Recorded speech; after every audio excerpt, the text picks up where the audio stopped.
Hello again, everybody, and welcome to another exciting episode of the Jim Cornette Experience. It's the retirement special, and I hope to follow soon. And joining me to talk about all this and so much more, Hawaiian Brian, the podcasting lion, the king of the Arcadian Vanguard Podcast Network, Mr. Co-host to you. He's the man who never says, "I told you so," even when he told us so. The great Brian Last, everybody. Aloha, Jim. A pleasure to be here once again, and I'm not here to say I told you so. I'm here to talk with you about what is easily one of the biggest wrestling stories of all time. You're here to rub our nose in it like a dog's piss puddle in the dining room that you call this all along. And the thing that I'm upset about is I went with you at first. You almost talked me into it. And then I said, no, Vince he's not going to go down without a fight. And he's going to be there till the bitter end. And the bitter end came about 3 weeks later. Ladies and gentlemen, boys and girls, and children of all ages, for the first time in 40 years, Vince McMahon is not the leader of the biggest wrestling promotion in the world. Vince McMahon is not the man in charge of the most giant corporate conglomerate wrestling promotion, the first ever, only ever billion-dollar company in wrestling.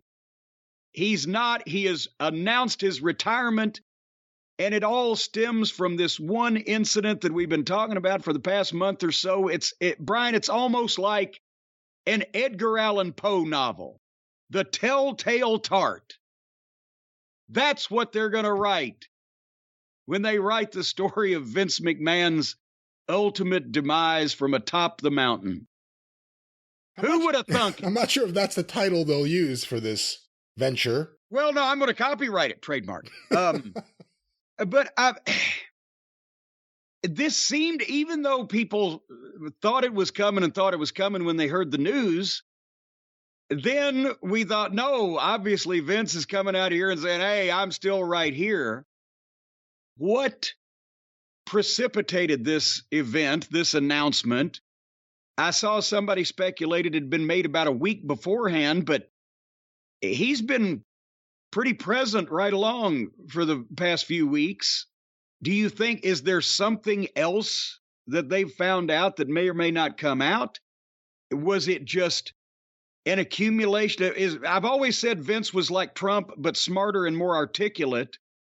Was he willing to listen to his inner circle, the ones who knew what they were talking about, instead of bringing in the crackpot Giulianis of the world who thought he was going to barricade in Titan Tower and fight it out? I mean, how did this?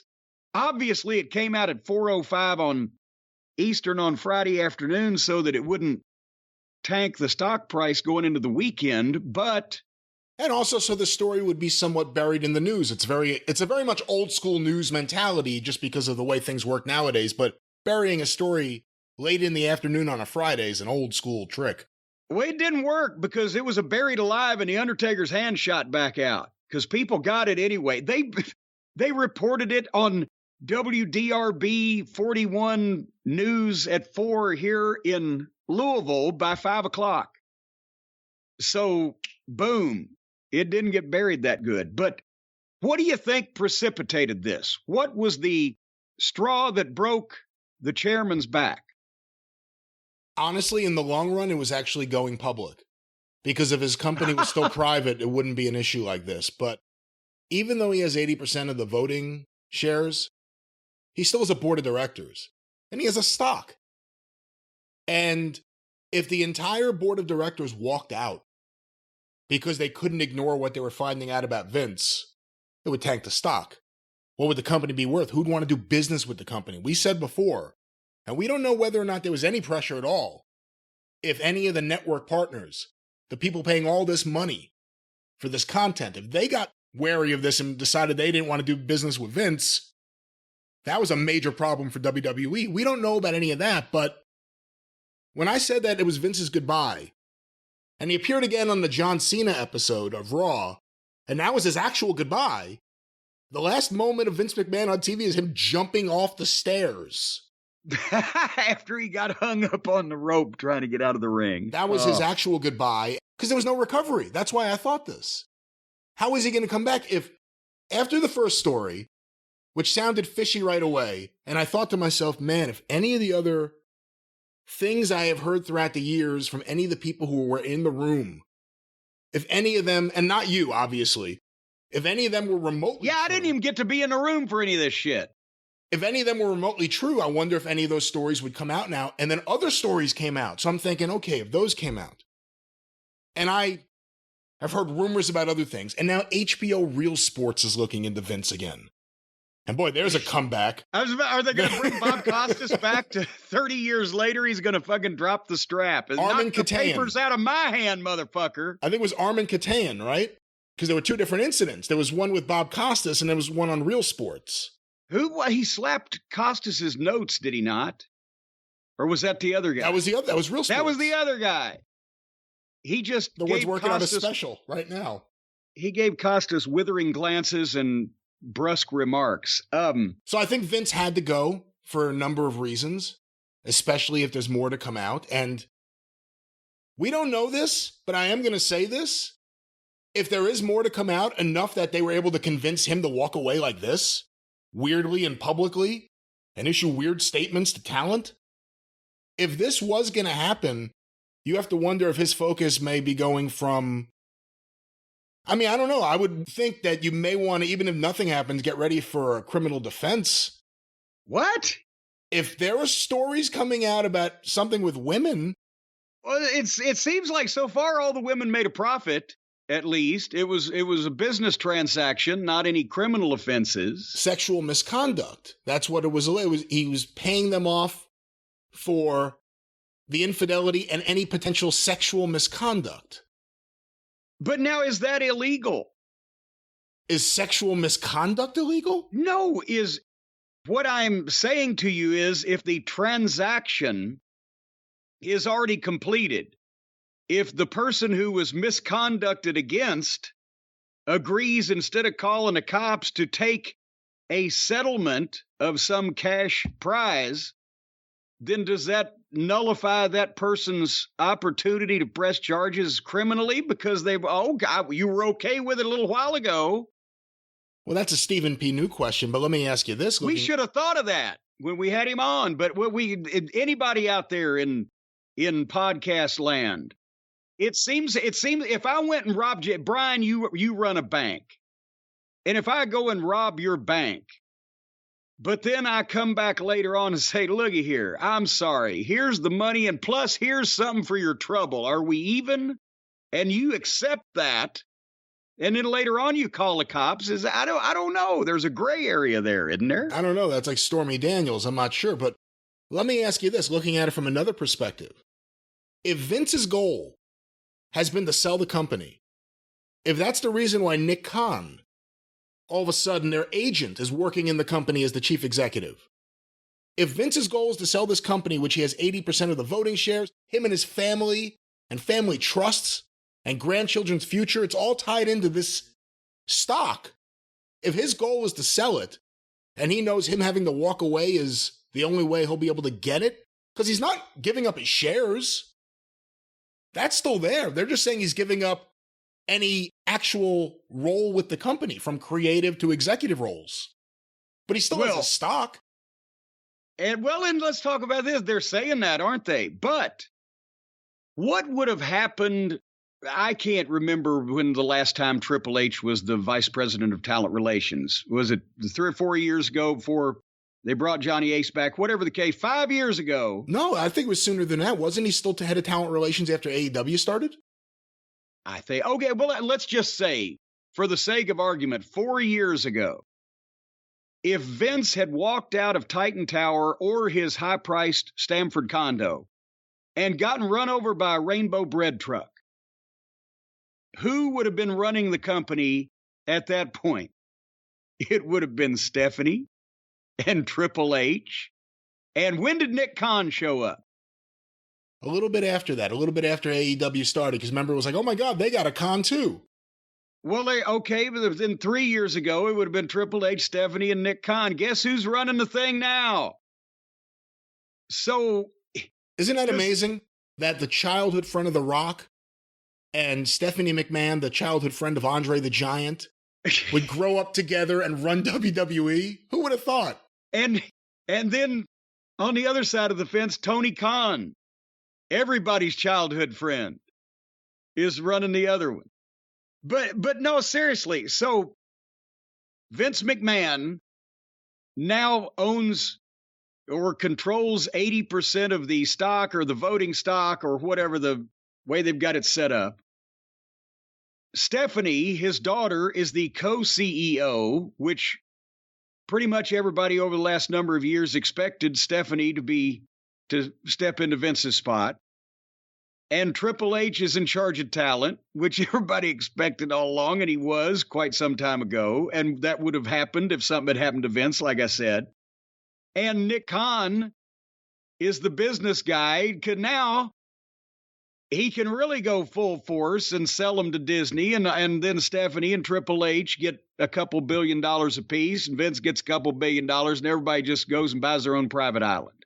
But if anybody thinks that Vince McMahon, because he retired, is going to go to the condo and take up fucking knitting, or well, what do old people do these days? I don't know, because he's the only old person I've ever heard of who has no hobbies whatsoever, other than, paralegals or whatever. He has nothing we've ever heard about that he enjoys or like. He doesn't say like, oh, I love going to the movies. Nothing. Well, no, he does have something he enjoys and likes. Running businesses and fucking with people. But so can he possibly ignore the product, not watch it, not have opinions on it? And it's not like that he's not going to be able to get the CEO, at least one of them, on the phone. And isn't she the charwoman also? Stephanie's the charwoman of the WWE? Yeah, see, that's important also to note. Her and Nick Khan are co-CEO, but she's the chairwoman. There's no co-chairperson. She's the chairwoman. I thought somebody said she was the charwoman.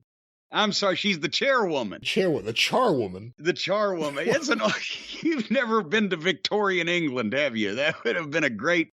Maybe that's something for Travis on one of these also. Vince is a charwoman or Stephanie. But anyway. Not this one, though, Travis. No. Not this one. You can do something else. I got some ideas. But nevertheless, the point is, if Vince is going to be talking to Stephanie regularly because she's his daughter, and Triple H is his son-in-law, and he's going to be hanging around Stephanie whenever she's talking to Vince, we're all thinking, oh my God, what changes are going to occur? There's going to be some, obviously, but how drastic is it going to be with the president? Another way that Vince is like Trump. Even when out of office, his presence looms large and the menace is still there. Well, we've heard that John Laurinaitis is out. Well, yeah. So that's one of Vince's guys. That's a plus. And that's a Vince guy, though, more than anything. I mean, if you're looking at it in terms of the dynamics, the other big Vince guys are clearly Kevin Dunn and Bruce Pritchard, and everyone's right now looking at Kevin Dunn. Yes, and a lot of people have tweeted me about this. And again, nobody, I don't care how good you are, or whether you're a great, wonderful person or a miserable human being like old Bucky Beaver. Nobody in the history of, can you think television has been the executive producer of any one show, genre, continuation of series, whatever, for 40 fucking years? And Dick Clark. That's it. That's because he owned the production company. That's right. It was his. So Vince, I can understand being the executive producer, but Kevin Dunn, Hollywood should have come calling a long time ago for a man of his talents. For the Alvin and the Chipmunks movie. But the main thrust of Vince retiring and everybody losing their shit about it, for positive or negative, whether you liked him or you hated him, whether some of the wrestlers are happy or sad that he's gone, and we'll talk about one of them at least who wasn't too pleased. But how much major shit is going to change, is going to be able to change? Is there going to be conflict within the extended McMahon family if Vince doesn't want some shit changed, and he sees it start to change. And, that's the only way I can think that there would be a massive departure from Vince's overall vision. There may be, Triple H, is he going to go back and try to sign all the guys that are still available of his that they just fired, 6 months or a year ago? And then you get into, whiplash booking, like when WCW had 5 different booking administrations in 1 year, and a guy was beating everybody, and 3 weeks later, he's doing jobs for the plumber. So, I mean, we might see, hopefully, a return to more of Triple H's NXT vision of actually having some goddamn matches you'd give a shit about, and making them look a little bit more important on the overall program. But, I mean, I don't know how much of a 90-degree right turn this Titanic ship is going to take, especially when nothing happened to Vince. Vince is still existing in the world, and Vince is still, obviously, at this point, on good terms with people in his family. You talked about if all the board members walked out, how many? Stephanie's on the board, right? I believe so. Is it what Vince was on the board, and he got suspended from that when all this came out, right? I believe so. How many other board members are there, and who is it? I don't have it in front of me. Give me a second. I was about to say, research this, because I wonder how many board members would have walked out under any circumstances. I know there's a few civilians involved. Go ahead. Here's the board of directors. Vince McMahon is on the executive board. Nick Khan is on the executive board. Stephanie McMahon is on the executive board. Paul Levesque is on the executive board. One would think with the first 4 names, he'd probably be safe. Then on the compensation board, and this is a committee member, Steve Koonin, Chief Executive Officer of the Atlanta Hawks and State Farm Arena. How is he in? How did he get to this position, this vaunted position? Well, he's an executive. That's what you do with board of directors. You find other executives you get along with, and you stack your board with them. That's what you do. They just said, "Oh, let's get that guy that fucking runs the Atlanta Hawks. We need him." I don't know how was he chosen to be on the board of directors of a wrestling promotion? Well, also on the board of directors is Ignaz Lehud, the chief executive officer. You almost made me spit Sprite. Ignaz the mouse? Ignace, excuse me. Ignace. Ignace. Okay. Lehud, chief executive officer of Mahid Al Futtaim, Leisure, Entertainment, and Cinema. What? I'm guessing this may be one of their friends from the Middle East. From the East. Well, he's seer and soothsayer. He's a committee member. Also, boy, that's just so they can say, "Hey, Igmo." All right, we don't know about those two. They may have walked over Vince. Go ahead, keep going. Also on the board of directors is Erica Nardini, the chief executive officer of Barstool Sports. She's a committee member. Also on the board, Steve Pomone, the president of Versus. He is a committee member as well as a committee chair for governance and nominating. What do these people fucking do? That's a good question. Maybe you could ask Manjeet Singh, the former president of home entertainment for Sony Pictures Entertainment. He's the committee chair for compensation.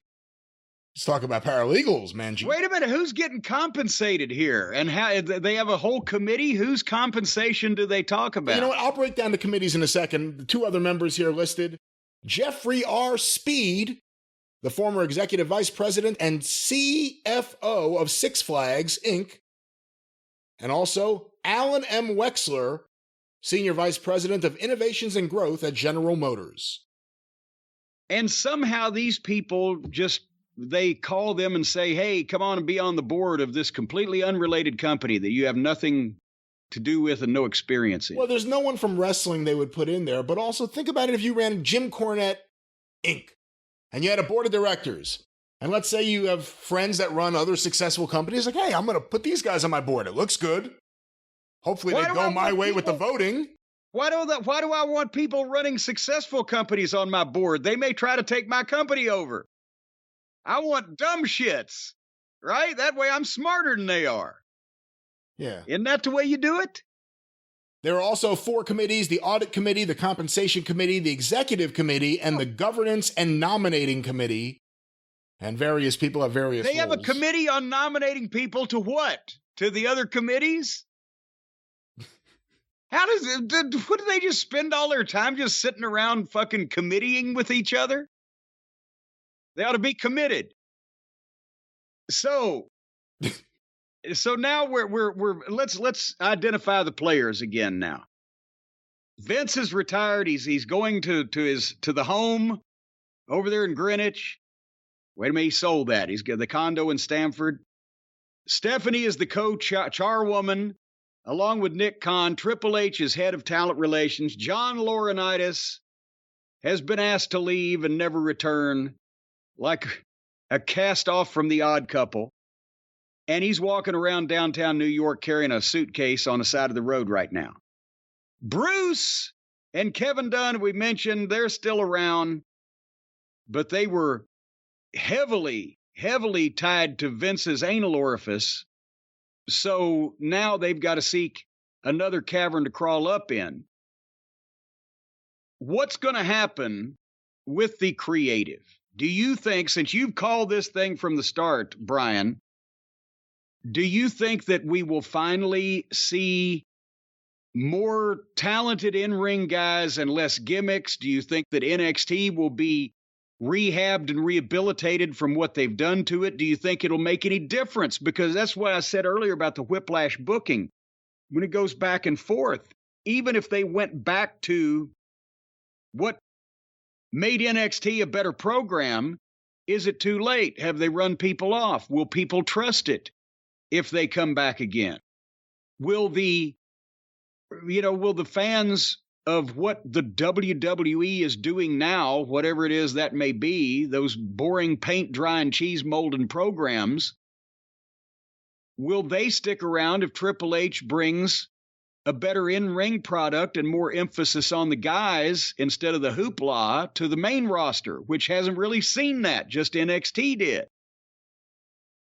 I know there's a lot of people, a lot of wrestlers probably thinking, oh my gosh, this is our chance, but again, I don't know, because now they're stuck in a position much like AEW has fans, but the people who are most, opposed to liking anything about AEW, mainly our audience, are people who used to like fucking wrestling and are pretty much disgusted by what it's turned into and all the foolery.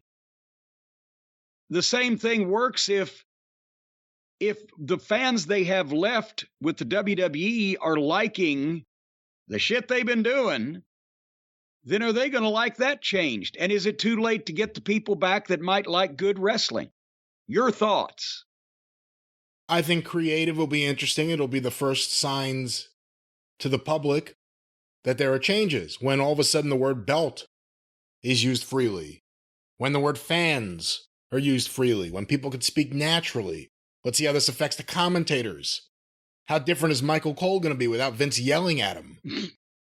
Do you think we'll actually hear the word hospital instead of medical facility? I mean, there's going to be little changes like that, and then there's going to be bigger changes just in the overall direction. Will we get any more vomiting angles? That's a Vince thing. And then in terms of the actual creative, that's going to be interesting. Paul Levesque was that morning, and we could talk about this in a little while, Paul Levesque was that morning brought back as the head of talent relations. Creative, I guess, is still technically under Bruce, even though Vince isn't there.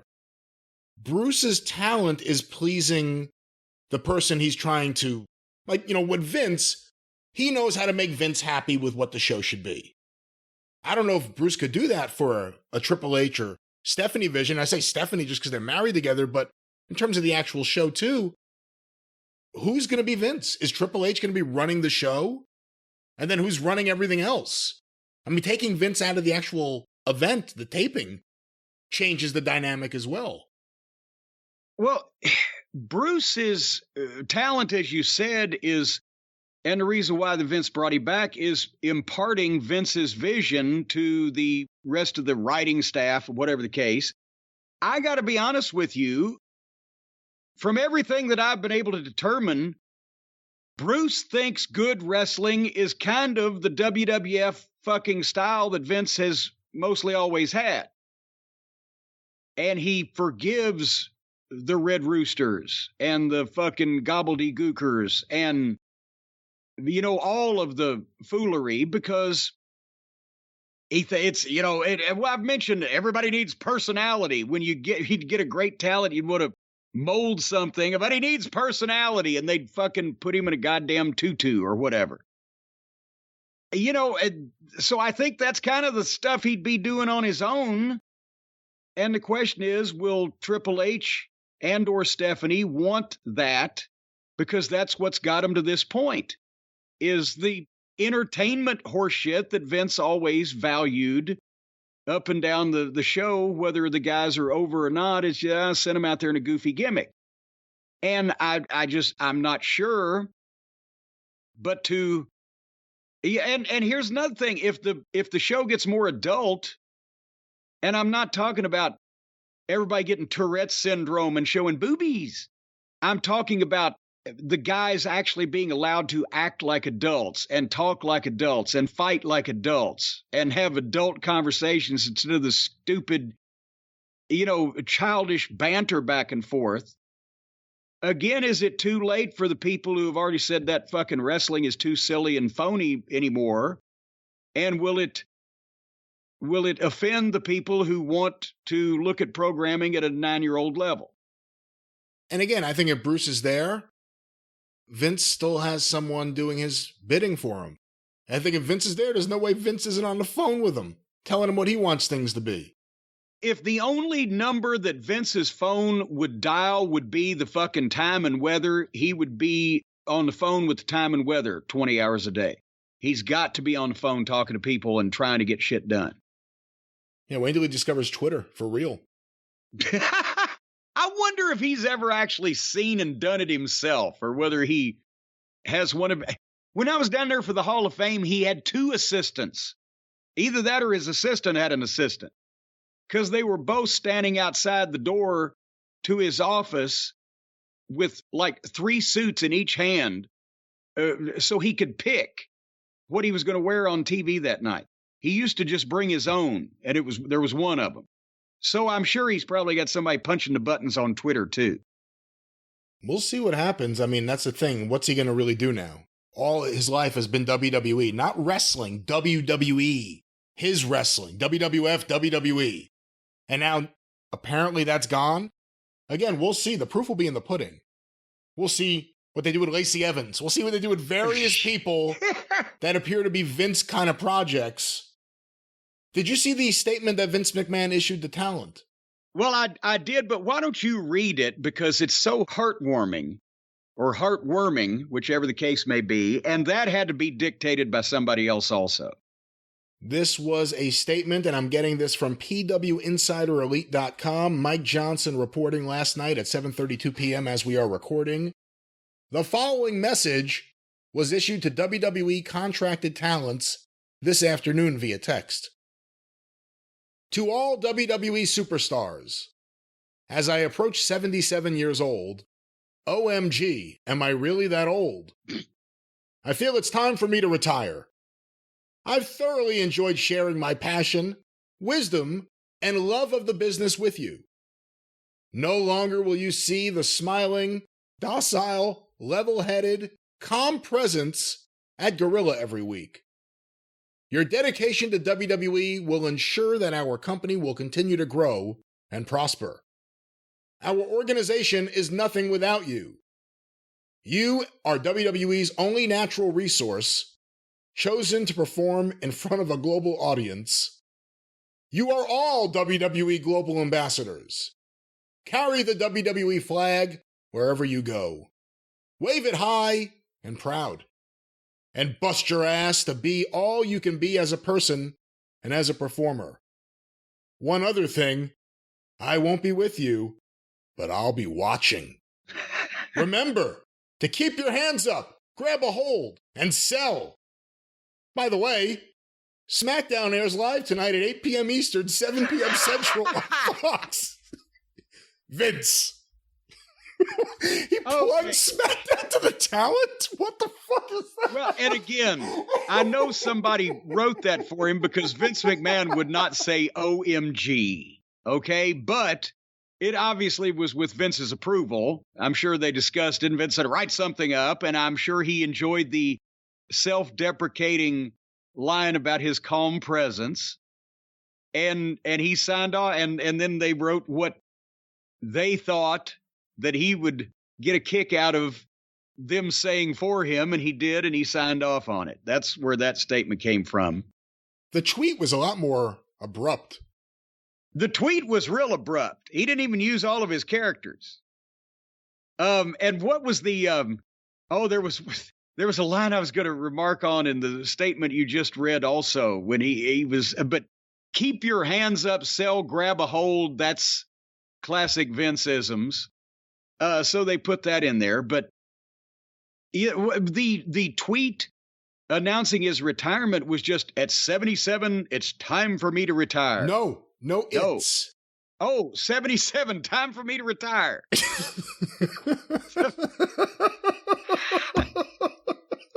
He's 2 weeks older than he was 2 weeks ago when he was out on TV. He said, I'll be with you forever, together wherever we go. You know what, though? One of these stars. Go ahead. What were you going to say? What I was going to say is anything that's being investigated right now, outside of whatever internal investigations there are, and I'm assuming this doesn't stop the internal investigations. I really don't know. But the Wall Street Journal, HBO Real Sports, any other reporters that are looking into this, if you have something or you're working on something, you're going to reach out to Jerry McDivitt. You're going to reach out to WWE for statement, for comment before you run with it, right? Right. So they're aware of whatever's coming. So whatever caused this to be the week for Vince McMahon to do this, that Friday afternoon, this was planned. I'm going to guess they knew a few days in advance they were going to do this. Well, or is anything coming because was it an or else situation? Unless you retire, we will do this or say this or write this. So we don't know if something comes out, we'll know something came out. If something doesn't come out, we'll never know whether there was something that stayed in or not. Because after all, it's, whether it's in and out. Well, in and out's how Vince got in this whole situation. Well, let me ask you about one of these things, though. We'll talk about this all right now. Stephanie McMahon opening SmackDown, leading the audience in a thank you, Vince chant. Oh, if anything boy. does come out, how much worse is that going to look? Well, but it couldn't have been any colder if she was Mr. Freeze, right? Was that a daughter announcing the retirement of her beloved father who had led the company for 40 years? Or was that, hey, we're going to get this over with and get on with the show and hope you won't notice? 3 minutes. It was 3 minutes. Vince McMahon, whether you like it or not, Vince McMahon is the biggest name, bar none, the biggest personality, the most dominant force in wrestling over the last 40 years. And on his own show, he got 3 minutes from his daughter. And she's already in the ring and just abruptly breaks the news. There wasn't any buildup of, my father who took this company over from my grandfather 40 years ago and built it into, no buildup of him. No, it wasn't a testimonial at a retirement dinner. It was a goddamn, impersonal PR statement to get it out and get it over with. And when she announced that Vince was retiring, there were absolutely no cheers from the crowd, and there was somewhat light and disgruntled booing. And then as soon as she tried to go into her prepared remarks and mention the word thank you, because she was going to give thanks from all of the crew and everybody to the fans, they started chanting, thank you, Vince. And she shut him up. No, you're getting ahead of me. Was there ever any organic chant in wrestling that came up, thank you, or whatever, that Vince McMahon would have ever said, jump in and cut it off? Well, it's a whole new era. If there was ever a sign that there's a new era of WWE, there it is. But this was so rushed, and you could tell by the way it was rushed and impersonal from his own daughter that it was forced, that if not, she would have baby-faced him. You know, she would have given a reason, even if it was a specious reason, she would have given a reason, a logical reason for him to be retiring. He's almost 80 and he's accomplished so much. And finally, he's decided that that's the time to enjoy his family and the fruits of his labors. And the company will be in capable hands. But of course, my father is irreplaceable. And then they could have done, thank you, Vince. Thank you. It was just so abrupt and uncomfortable to hear his daughter like getting it out of there and getting it over with. And do you think they needed to do something on the show? I mean, the story had just broken less than 4 hours before this. If the show had just started and moved on, it's not like the fans would have just organically started chanting, we want Vince or anything. Well, did you have to address this on TV?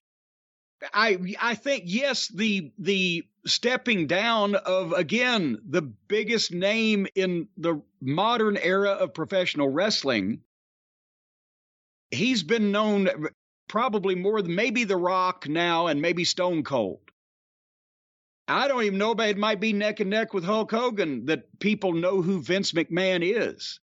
He has name recognition that transcends the wrestling business, and it's his company, and he's led it for 40 years, and they always want a rating. I would have fucking said, hey, at the top of the program, the huge news has been revealed today. Vince McMahon, at the age of 77, is retiring after, well, he bought the company 40 years ago from his father, and he was an announcer since what, 70? Oh, God, early 70s. 50 years in wrestling.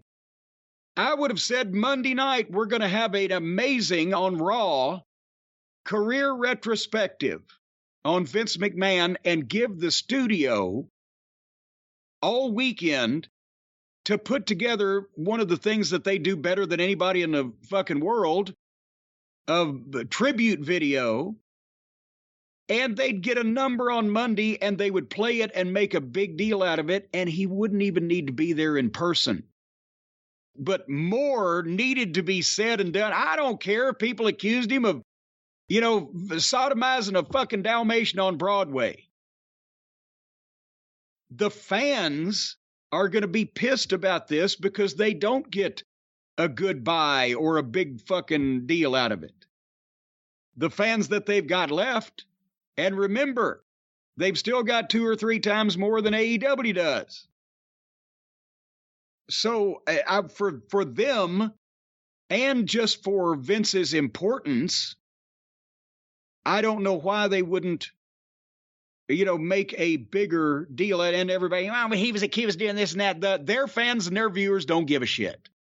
He's not accused of committing a crime. He's accused of paying a lot of people a lot of money not to talk about what he did with them in a intimate situation. And with potentially more to come out. We don't know what's going to come out. If it's really bad, they can't do more than this. Because she's on the board of directors. None of their audience gives a shit. Now, if something bad comes out, then I will retract that statement. But I'm seeing a lot of, what do they call it? The modus operandi is he's not, tackling people in catering or down in the snack bar at Titan Tower. It's an arranged situation that somehow goes sideways. Or with the talent, I would be more amenable to going, oh boy, if they hadn't taken money too. If somebody pisses me off and I'm indignant about it, or I feel like I've been wronged or whatever the case, then I'm going to do one of two things. I'm either going to not mention it or I'm going to try to get even. But once I take a couple $1 million for it, I'm thinking that the fucking feelings have been soothed over. Nah, you can't think like that, because look at what happened to Trump. These women, a lot of them had no idea there were other women who had similar experiences. They hear about that, they come out and they talk about it. And I think... I didn't and we don't know the details. And we don't know the details. You didn't give Stormy Daniels $5 million and she was a professional. If he hadn't been so cheap. We don't know any of the details about what Vince did that would have necessitated all of these payments and potentially more. And if the board of directors is aware of this through their investigation and she's on the board of directors and you feel like you have to address it on TV, then this was the only way to do it.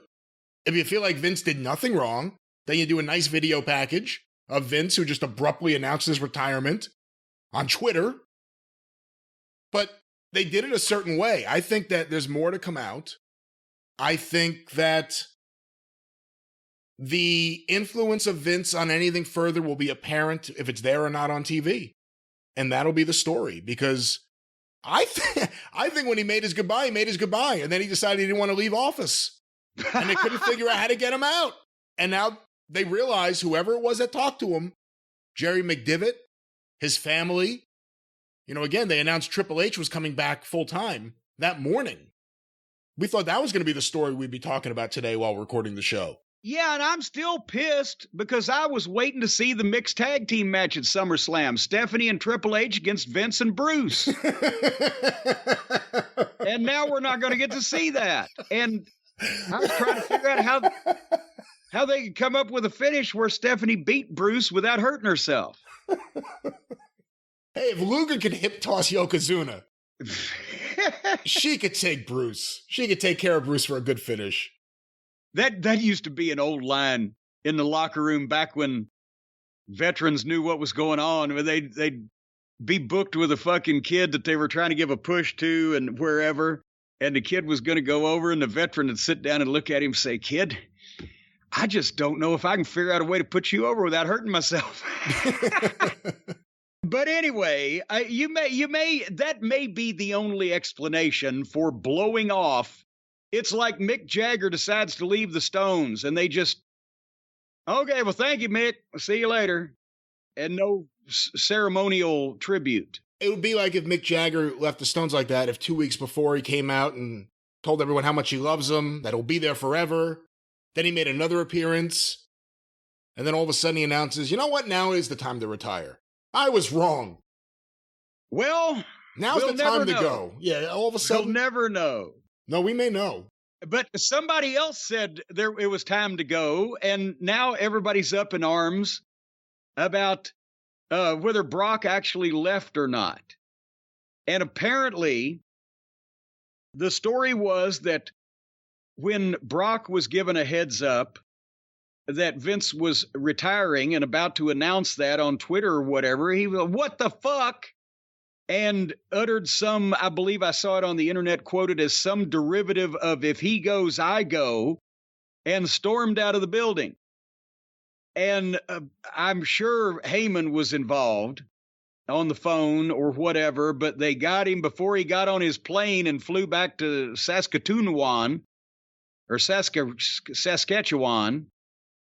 And they got him to come back. So instead of being on the first segment of SmackDown, he was on the last segment where he came out and beat up the young guy they're trying to push. He figured out a way to beat Theory without hurting himself. Will Theory be Austin Theory again? That's a Vinceism. I hope everybody gets their names back. I really do. At least, not even their real names, just two names would be good. As long as it's not Grayson Waller or Idris Enough. But so Brock bails, and he's a temperamental cat anyway, as Seth Franklin Rollins would say. Scatman Rollins? Right. Yeah, scatty bebop. You cool cats and kittens. And little pussies, a lot of them around. But some people on Twitter I saw said, well, is Brock this close or such, personal friends with Vince? Well, yeah, they've been working with each other for 20 years, and Vince has paid Brock by this point, tens of millions of dollars. So, yeah, they're probably friendly. I don't know if it's a goddamn I'd take a bullet for you situation, but I think Brock probably an offshoot of one of two things. Either he's like, what the fuck, without Vince, this place is going to go to shit. Or number two, he was probably offended at the concept of, because let's face it, everybody knows Vince didn't retire on purpose. We've, pretty much established he was never going to quit until he drew his last breath. But I can see Brock being upset that they're going to make him fucking resign. Fuck that. I'm out of here. I can see that. I could also see Brock and Heyman figuring out this is a great way over the course of 2 hours, once word got out, to get more money for the future. Right now is the time. Well, and we don't know what was the conversation that enticed Brock to return to the fold in less than 5 hours. But he stormed out before 5 p.m. Eastern, and he was back by 9:45 to come out and beat everybody up. And if Heyman got on the phone with him to try to talk him into coming back, I would have to think that financial remuneration and consideration would have to be part of that conversation. Hey, let me ask you this. If he really said those words, and we have no reason to doubt it, if he goes, I go, and then he left, and Triple H is running the show that night, what are the chances that Triple H or Stephanie get on the phone to Vince? Say, hey, Vince, call Brock and tell him it's okay to come here. I tell him that you're okay with it. Do you think that happened? Or do you think that could happen? Oh, if it was necessary, it absolutely did happen. If, by the reporting of the incident, they may have just tried to do that first, depending on what Brock's bitch was. If it was about Vince himself, yeah, they probably went to that first. If it was about, just the principle of the thing, well, why are they doing that? Well, then they may have gone to, somebody close to Brock, like Heyman, that he takes their advice or whatever. But it may very well have been either way that Vince, I just said Vince loves to be on the phone here a little while ago.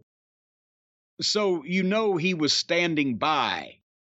It was some form of communication to that building and knew exactly what was happening pretty much as soon as it happened. So whatever the method was that they thought was best for Brock in Brock's state of mind at that point in time is what they implemented, I would think, first. But at least they don't have to call Goldberg for SummerSlam, because they were reporting it. The phone calls were already going out. And word had just come out within a few days of that Goldberg was still under contract. They could still call him at any time. Yeah.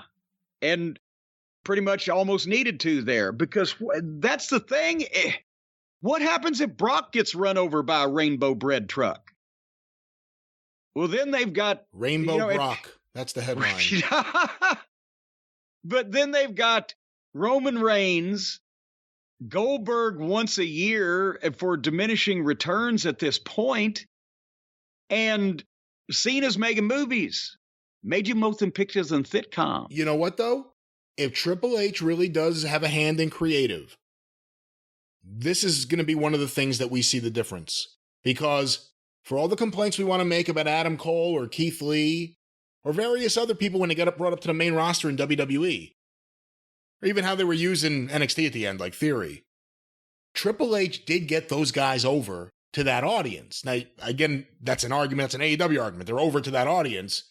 But NXT under Triple H did a better job of taking people. Asuka, who got over great in NXT, and now I understand why you think what you think of her in the main roster, because she got under Vince's control. Yeah.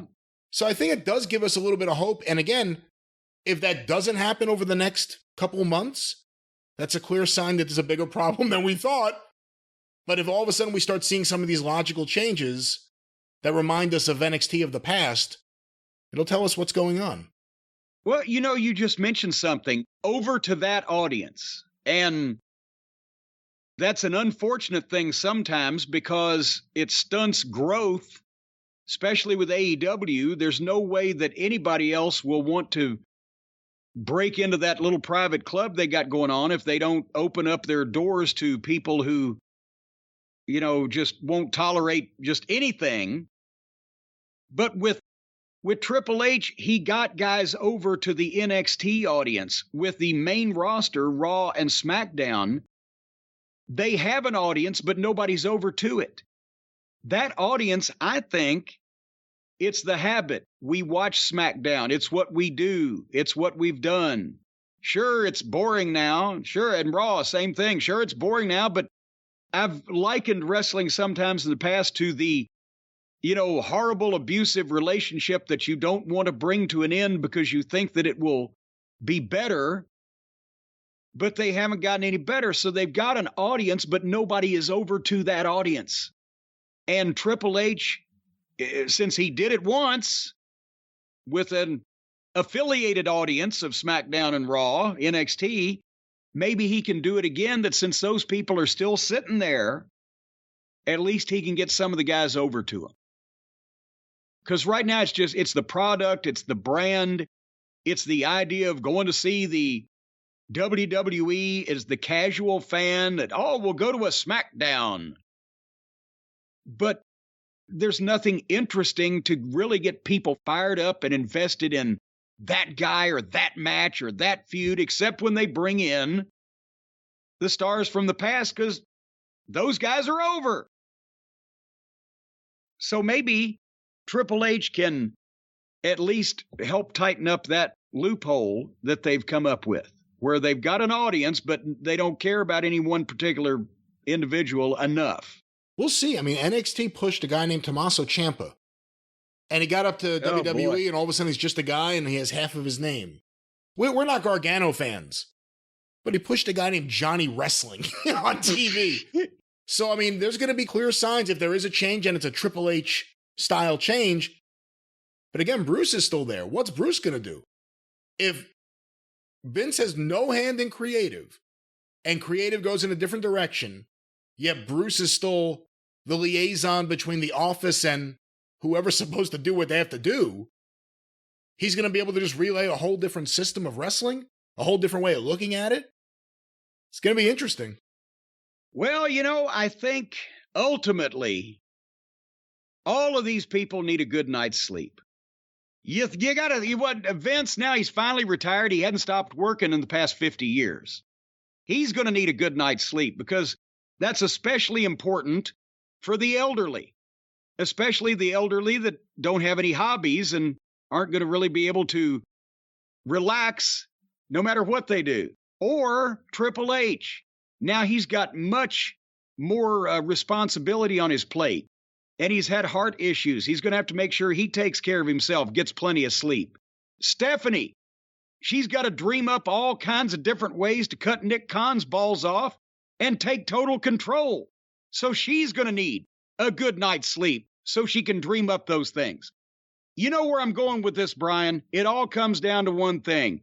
A good night's sleep makes you more productive, whether you're a plumber or a doctor or a lawyer or in high corporate intrigue at the highest levels of executiveness. That's what the people at Helix Sleep can do for you. Folks, all you got to do is take a 2-minute sleep quiz. If you're, for example, a recently deposed chairperson of a major billion-dollar company, well, now you got 2 minutes because you don't have a job. So you go to helixsleep.com, you take the 2-minute sleep quiz, they match you to a customized mattress that gives you the best sleep of your life. We've talked about them. They got soft ones. They got hard ones. A lot of people that would fit, but they've even got medium ones. The mediums are the best. Not too soft, not too hard. Whether you sleep on your side, your back, your stomach, standing on your head, moving around all night, sitting cross-legged, whatever position you put yourself in on this mattress, it's going to be fantastic. That's why they were awarded the best #1 overall mattress pick of 2020 by GQ magazine. And those golfers, after a hard day on the links, they love a good night's sleep. It's not golfers. We went over this already. Golf Quarterly, I thought you said. Gentleman's Quarterly. What do you mean, a golfer can't be a gentleman? Well, some What do you golfers think, are. all golfers are just rude pricks out there? What do you think they yell for before they hit you in the head with a ball? I think golfers who cheat are not gentlemen, but golfing's obviously a game of gentlemen. Well, the rules of golf are kind of negotiable, aren't they? You're out there in the field. There's nobody really watching you close. You got a long space between you and your opponent. You could fudge a little and nobody would know. So you're a cheater. No, Have I'm you a played fudger. golf? Have you played golf? Never in my life. Do you have any interest in playing golf? Never in my life. Why? What the fuck am I going to do? First of all, if I want to go out in the middle of the field, I want some trees. I want some deer. I could take my dog to play. You can hit the golf ball at deer and trees. No, Just take the I don't golf wanna ball do to that. tee. It's a bunch of, like George Carlin said, a bunch of rich white fucks with nothing better to do chasing a little ball around a fucking field. They ought to take all those golf courses for all those rich billionaire white fucks, and that's where you ought to put the homeless. A lot of good ground property is being taken up by this ridiculous hobby that takes way too long and is boring as shit. But if you need a good night's sleep afterwards, you can get right on top of a Helix sleep mattress. Did I mention you can take their 2-minute sleep quiz and they will match you? I've talked about the positions that you can be in on the mattress: missionary, doggy style, reverse cowgirl. Oh, come on. Will you stop it? So when you go to helixsleep.com/JCE and take that quiz, get matched to the mattress, they bring it to your house. Though they don't bring it, they ship it. Every once in a while, you'll see an unmarked panel van pull up to your front door, and they'll pull a mattress out. But if I were you, I wouldn't answer the door when they knock. Helix will be labeled. You'll see the fine Helix label there. You'll know to open the door for those folks. Well, remember, what now? I mean, there's no reason why you can't just have people leave it on your doorstep and you bring it in yourself. That's one of the great things about Helix mattress. It's not hard to move around, and then, of course, it all uncurls once you open it. That's one of the miracles of Helix. It doesn't uncurl, it expands. Expands. And self-inflates. But I don't know about leaving it on your porch. It depends what neighborhood you live in. Up there, you got a problem with bears. You know, bears love these mattresses. As a matter of fact, every Helix Sleep mattress comes with a can of bear mace, just in case that the bears wander too close trying to get a hold of the Helix Sleep mattress. They're popular with all forms of wildlife. It doesn't come with bear mace, for the record. Not all of them. They've got a 10-year warranty. You get to try it out for 100 nights risk-free, and they will even pick it up for you if you don't love it. Of course, we've talked about the people that come and pick it up and the way that they'll treat you afterwards because you're a no-good prick that took shit under false pretenses, and now you want your money back. They will happily say, oh, you didn't like it, we'll give you your money back, and pick it up without any physical violence or they sure will. They will do that. And then a couple days afterwards, when the heat dies down, you just be looking over your shoulder. But right now, folks, Helix is offering up to $200 off all mattress orders and 2 free pillows for our listeners. All you got to do, I mentioned it, go to Helix. That's HELIX, helixsleep.com/JCE. And you're going to get up to $200 off and 2 free pillows, depending on what you purchase and whether you pay for it or not. They don't like you if you purchase something and don't pay for it. That's not cricket. helixsleep.com/JCE. Well, Jim, before we completely move on as much as we can from the Vince topic here this week, I wanted to ask you about a couple of tweets I saw. Did you see any of the Twitter activity after the news broke about Vince McMahon? Oh, boy, howdy. People were jumping on, depending on what their side was, either for him or against him. But what did you specifically see? Well, I have two here, different sides of the spectrum, or at least different ways of addressing this. Gerald Briscoe on Twitter, again, longtime WWE employee, sold his share of Georgia to Vince McMahon and had a job for many, many years. Disappointed to see all you jabronis celebrating the retirement of the man who created a world that gave you so much enjoyment growing up. If Vince never existed, all you marks would have sadder lives than you already do. That's Jerry for you. No, Gerald Briscoe likes Vince McMahon. They've worked together for 40 years. Vince was very good to Jerry and vice versa. And a lot of you can take an opinion from somebody in the business, I guess, especially somebody that's had personal interaction with Vince, either positive or negative. But to see a lot of the fans go, yeah, it's time he's gone, blah, blah, blah. For somebody that's a friend of his, it's worked with him closely, I can see where Jerry would be a bit ticked off. Well, Jerry had a second tweet, a little more than an hour, actually 1 hour and 1 minute later. I guess he heard some blowback. To be clear, the allegations of workplace misconduct are very serious and disappointing to me. I applaud the board for holding people accountable for their actions. Who got to him? I don't know. What does Jerry care if people knock him on Twitter? So I don't know, but maybe that was a prepared statement from the WWE office. I'm not sure. Maybe he has stock. I don't know. But I did see the other CEO, the other guy. That's like the other white meat. Tony Khan is the pork of pro wrestling. Vince was the chicken. Tony is the pork. And do you have his tweet? Can you read it? I don't know if I can do justice to it without it using his exact words. I have it here right now. Tony Khan last night tweeted, "Thanks to you wrestling fans and your great support of AEW, I'm grateful to now be the longest tenured CEO in pro wrestling. Thank you very much to every single person who watches AEW on TV. See you Friday night for AEW Rampage on TNT Drama, 10 p.m., 9 p.m. Central, tonight." So Vince plugs his show to the talent and Tony plugs his show to the general public.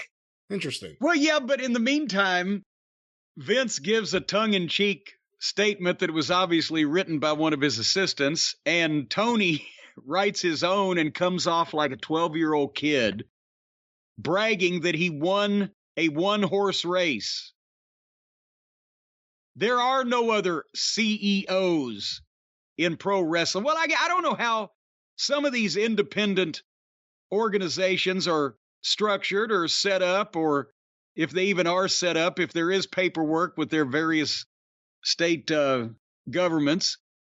But is there another I'm the CEO of Arcadian Vanguard. I'm longer tenured than Tony Khan. Well, yeah. And also, but I mean, of a wrestling promotion, is there another CEO? Oh, well, New Japan, do they have a CEO or just a president?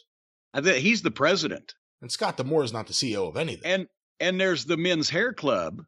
But again, Tony Sperling? Yeah, old Cy, he's been around for a while. And he's a customer too.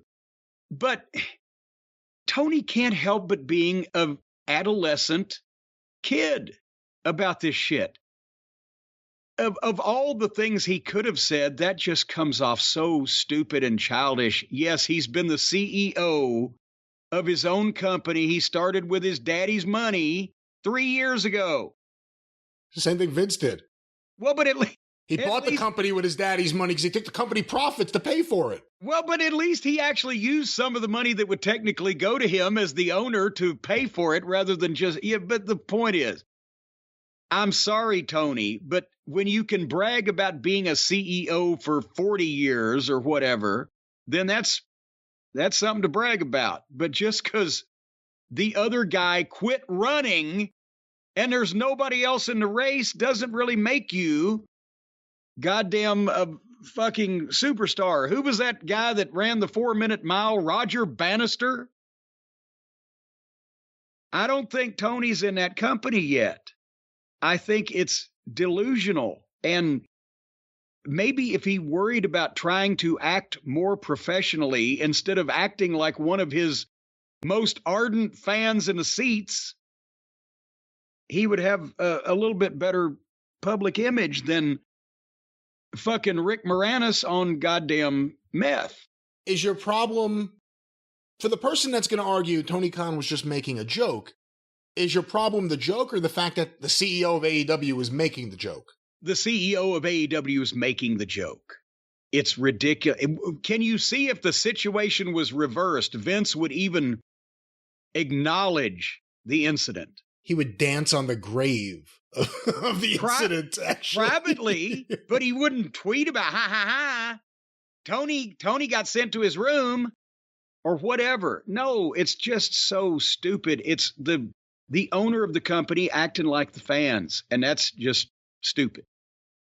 But it looks like, as we'll talk about later on in the program, his show looks like a fan fucking produced it. So there you go. But again, no, positive or negative, whatever you think of Vince, Tony Khan needs to start acting like the boss of a national televised wrestling promotion instead of a fan booking from his basement. But that would require him to change his entire life. Here's a question for you, and I don't know the answer. Vince McMahon owns, I don't know the exact percentage of stock, but 80% of the voting shares. But he owns that, and he's retired from WWE. But Vince McMahon himself, not WWE, owns those shares. You think Vince would ever get to the point where he would try to buy the company back? No, I don't, because honestly, I mean, it's not like if somebody outside... Get some investors to put up the money, get JP Morgan to put up a few $1 billion and try to get the company. But hold on, if somebody from outside had taken over somehow and not only ousted Vince, but Stephanie and Triple H, then yeah, I bet you he would. But right now, he'd be buying the company out from under his daughter and son-in-law. He knows he's 77. Even if he's got another 15, 20 years, whatever, they're pretty close to, as you've mentioned before, selling this thing for billions of dollars.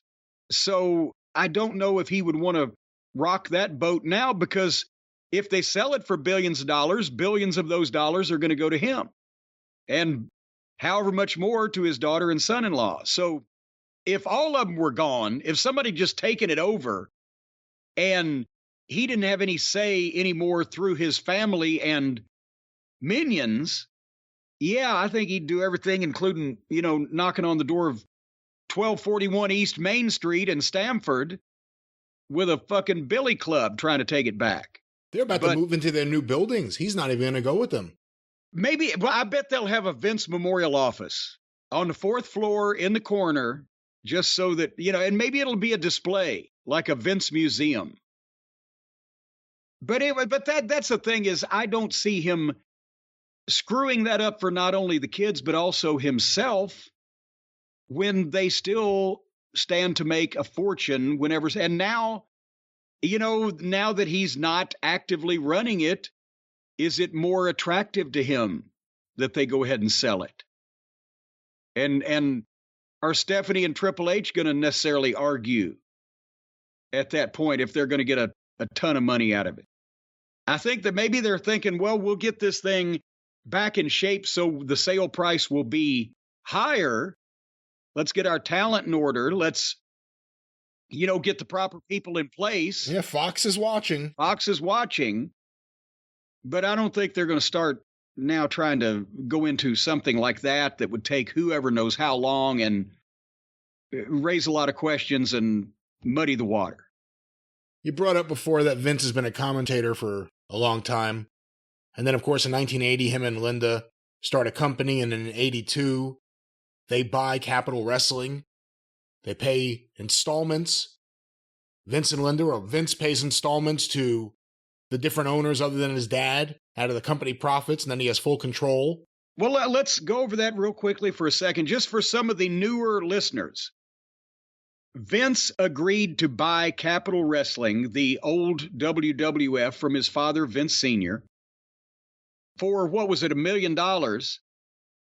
And he had to make quarterly payments, and if at any point he didn't make the payments or it wasn't paid off on the appropriate time, it would revert back to his dad.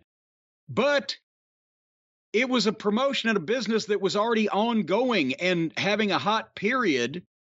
And so he just stepped in and used the money off the towns that was already coming in to make the payments, and never didn't have to actually spend any of his own money, if he indeed had any at that time. And it was a cheap price, all things considered. Think about how much money that company was making in 81, 82. Yeah, they were grossing over $1 million a year just in the Garden. So, And he paid $1 million to the partners for everything. Yeah. So it wasn't like it was it was a big risk. It wasn't, an iffy type of thing. The company was already running and had been running for decades. But the risk was going national, and then the big risk was putting up everything for WrestleMania. But actually getting the company from his dad and the other partners, Savaldi, Gorilla Monsoon, Zacco, that was Skoland, I guess I should say also. That was the most easy business deal you could ever have. I'll walk into this restaurant that's already operating and turning people away at the door, and I'll just buy it with the money it's taking in. That's what he did at the Cape Cod, what was it, the Cape Cod Coliseum or whatever? The Cape Cod Coliseum. Remember, it was a Coliseum open and running and losing money. He just went in there and goes, okay, I'll pay for the mortgage payments. Let me run it. And they said, okay. He didn't put any money down. He just started paying monthly as he went for a place that had lost a lot of money. He did the same thing for WWE or WWF, but they hadn't lost a lot of money. They were making millions. Well, and what will Vince McMahon's legacy be is a question I've heard people saying or asking. And for good and for bad, because there's a lot of good too. I mean, it's a weird thing. I know people don't want to hear that, especially now. But for all the bad changes, there were some good things that he brought to wrestling as well. Well, and it also depends on your point of view. And everybody knows what mine has been in the style of wrestling. And why couldn't Bill Watts have won the war if things had worked out differently? So, the product wouldn't be. Can you imagine those articles in the Wall Street Journal right now? Watts would go to the Wall Street Journal offices and fucking take a dump in the goddamn boardroom or piss out the window. But the thing is, for better or worse, depending on what your viewpoint is, Vince has been the man in wrestling for 40 years. Now, he did what none of the other promoters would do, and as a result of that, became the only guy doing that thing, and it stood out, and he was based in New York, and he knew how to market. But what he did killed the rest of the wrestling business forevermore. And it wasn't because I've heard a lot of people say, well, once they'd seen the first class production and all the bells and whistles. No.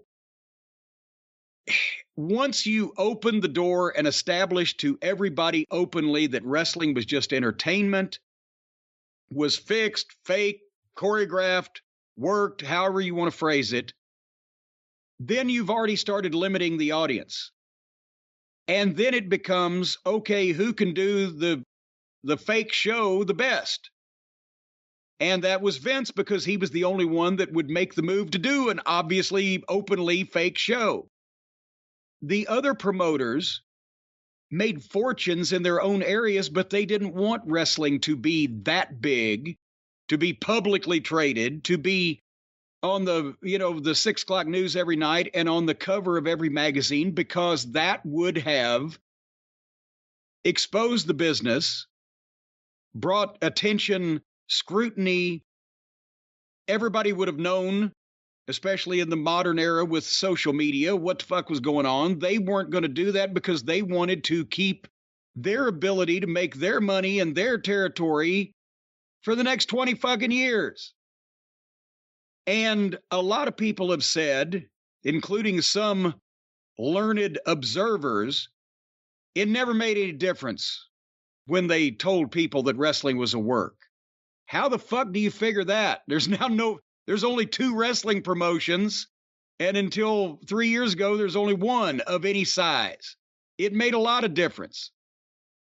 You limited your audience to the people who want to watch an obvious show and that are diehard enough fans of that to want to know everything about it and spend a lot of money per head on it and devote a significant portion of their life to it. You lost everybody else that used to watch 1 hour of TV a week and maybe get that fucking ticket for the show once a week or once a month in town, and that was the extent of their involvement. So when Vince did that, because that was his vision, he wanted to have showbiz wrestling. Always. He wanted to be the Walt Disney of wrestling in 1986. Then nobody else could do it because everybody else's wrestling was predicated on and depended on you losing yourself in the moment and the heat on the heels and the babyface's triumphant comeback and blah, blah, blah. And that wasn't there anymore because everybody saw through it and they knew what the fuck was going on. It's just like when Vince was brilliant in establishing the network and moving everything, including the pay-per-views, over to the network. It cost him a fortune until they ended up making hundreds of millions of dollars from Peacock. But what it did also was put every other wrestling promotion out of the fucking pay-per-view business, except for the ones that are going to get 100 or 200,000 buys for AEW, or TNA never even did that much. Because why pay $50 for a show when you can get everything ever put on tape for $5 a month? Everything that Vince did to change the wrestling business to his vision of it was mostly successful. And there's guys he's paid millions and millions of dollars to. And people in far-flung parts of the world know about wrestling. Unfortunately, it's just the WWE version of wrestling. But Vince made a company that is now worth somewhere around $5 billion. And not all of it was honest, but find me a company that's worth $5 billion that was even as honest as Vince has been, probably.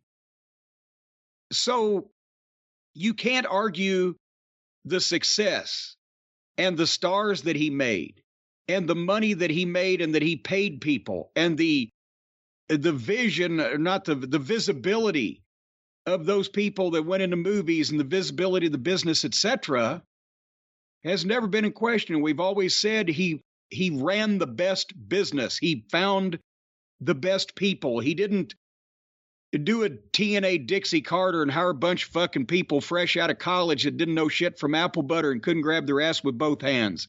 He didn't do the Jim Crockett and keep his same office staff and same number of them in a fucking converted convenience store when he was on national TV.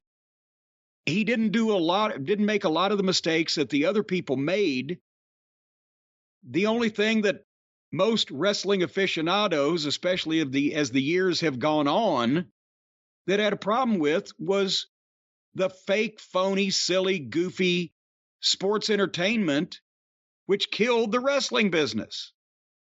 Because, again, you couldn't do sports entertainment better than Vince because that was his vision and everybody else tried. He got there first and he knew that. But you couldn't do real wrestling anymore because the biggest promotion is telling everybody it's all fake.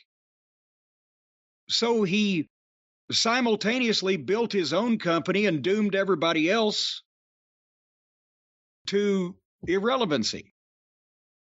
And I think that's his legacy. To some people, he was very, very good.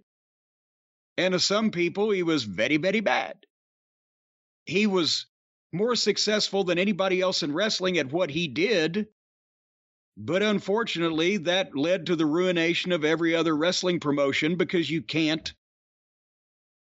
have people taking something seriously when the leader is doing a parody. And there you have it.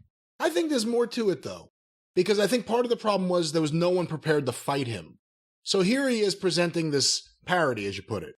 And, I mean, go look at TNT. I mean, now people could laugh at it and appreciate the camp nature of it, but compared to everything else in wrestling before or at that time. Compared to everything else on television, guys in the business wanted to fucking fight and punch walls when they were watching that. Because there's guys going out trying to fucking cut their heads and break their bodies and fucking get heat and sell tickets. And it's on national cable is a clown show with some of wrestling's biggest names. It was fucking insulting.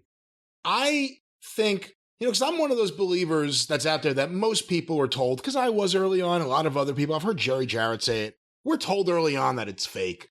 And we just got to live with it. And we got to lose ourselves in it. The problem became everyone started chasing Vince in one way or another. Whether it was creating networks for your shows that you couldn't support, or changing the style of your wrestling. I mean, Jim Herd was just trying to be his version of Vince McMahon. The ding-dongs were for the kids, like the gobbledygooker. Yeah, Big Josh was for the kids. I mean, even though he's a kick-ass wrestler, he's coming out with a fucking bear. That's not for an adult to jump up and down. Everyone started chasing Vince. Everyone started chasing his production. And I think one of the big things, actually, when you talk about the cartoonish nature of various things, the way it hurt wrestling was the people who got into wrestling grew up watching that. Yeah. And then they think that's what wrestling is. And when people go, no, just a few years before it, things happened that made sense and people paid to see that. It's like, no, but I saw, and then they named some goofy thing that they got a kick out of when they were 6. And that kind of makes my point.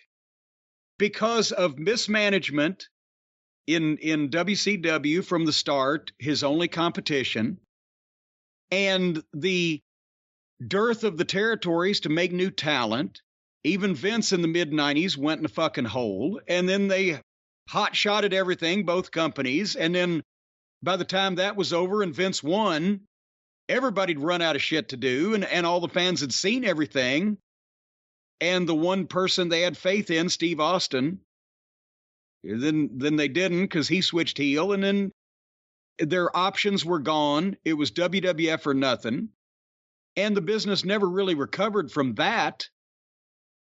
And it hurt but like Vince you too. said, it hurt Vince too. Yeah, it hurt Vince a lot.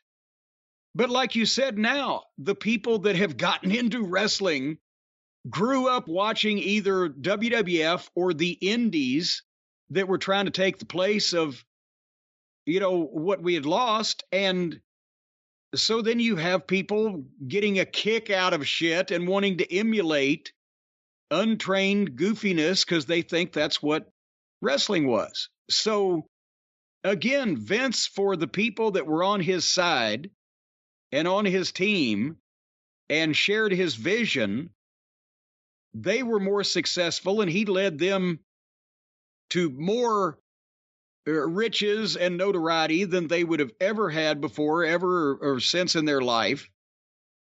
And for the people who like the wrestling business, and I'm on both those sides. He's paid me a ton of fucking money.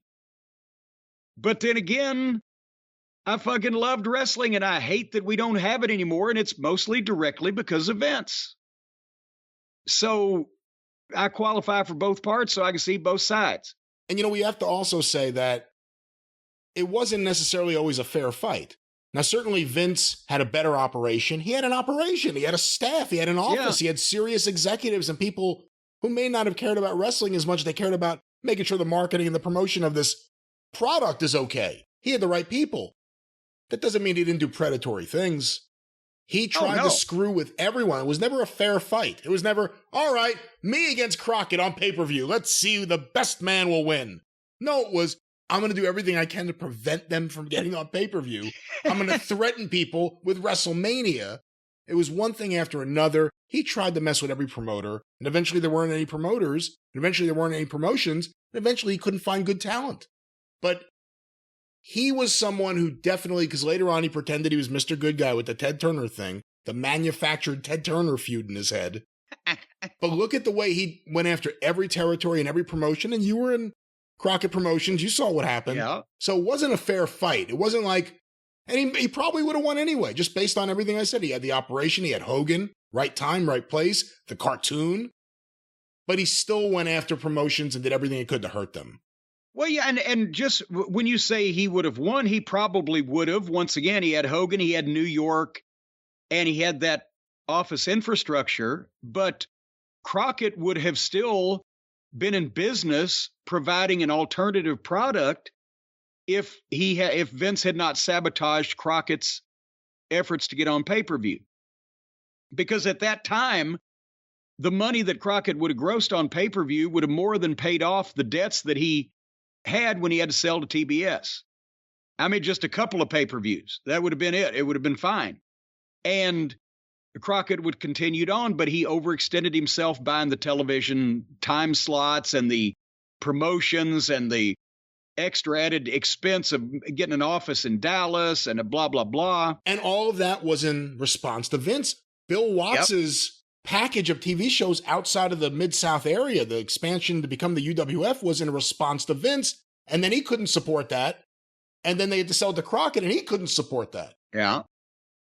And, but like I said, the pay-per-view, if Starrcade 87 and Bunkhouse Stampede 88 had gotten on full pay-per-view coverage, they would have made the revenue they were in the hole when they had to sell.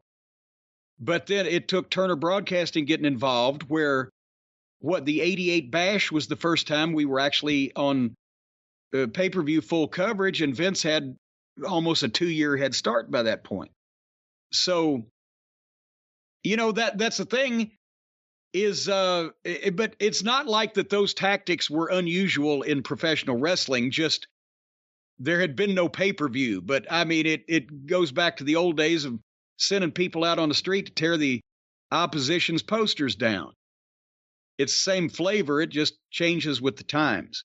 But that's Vince's legacy.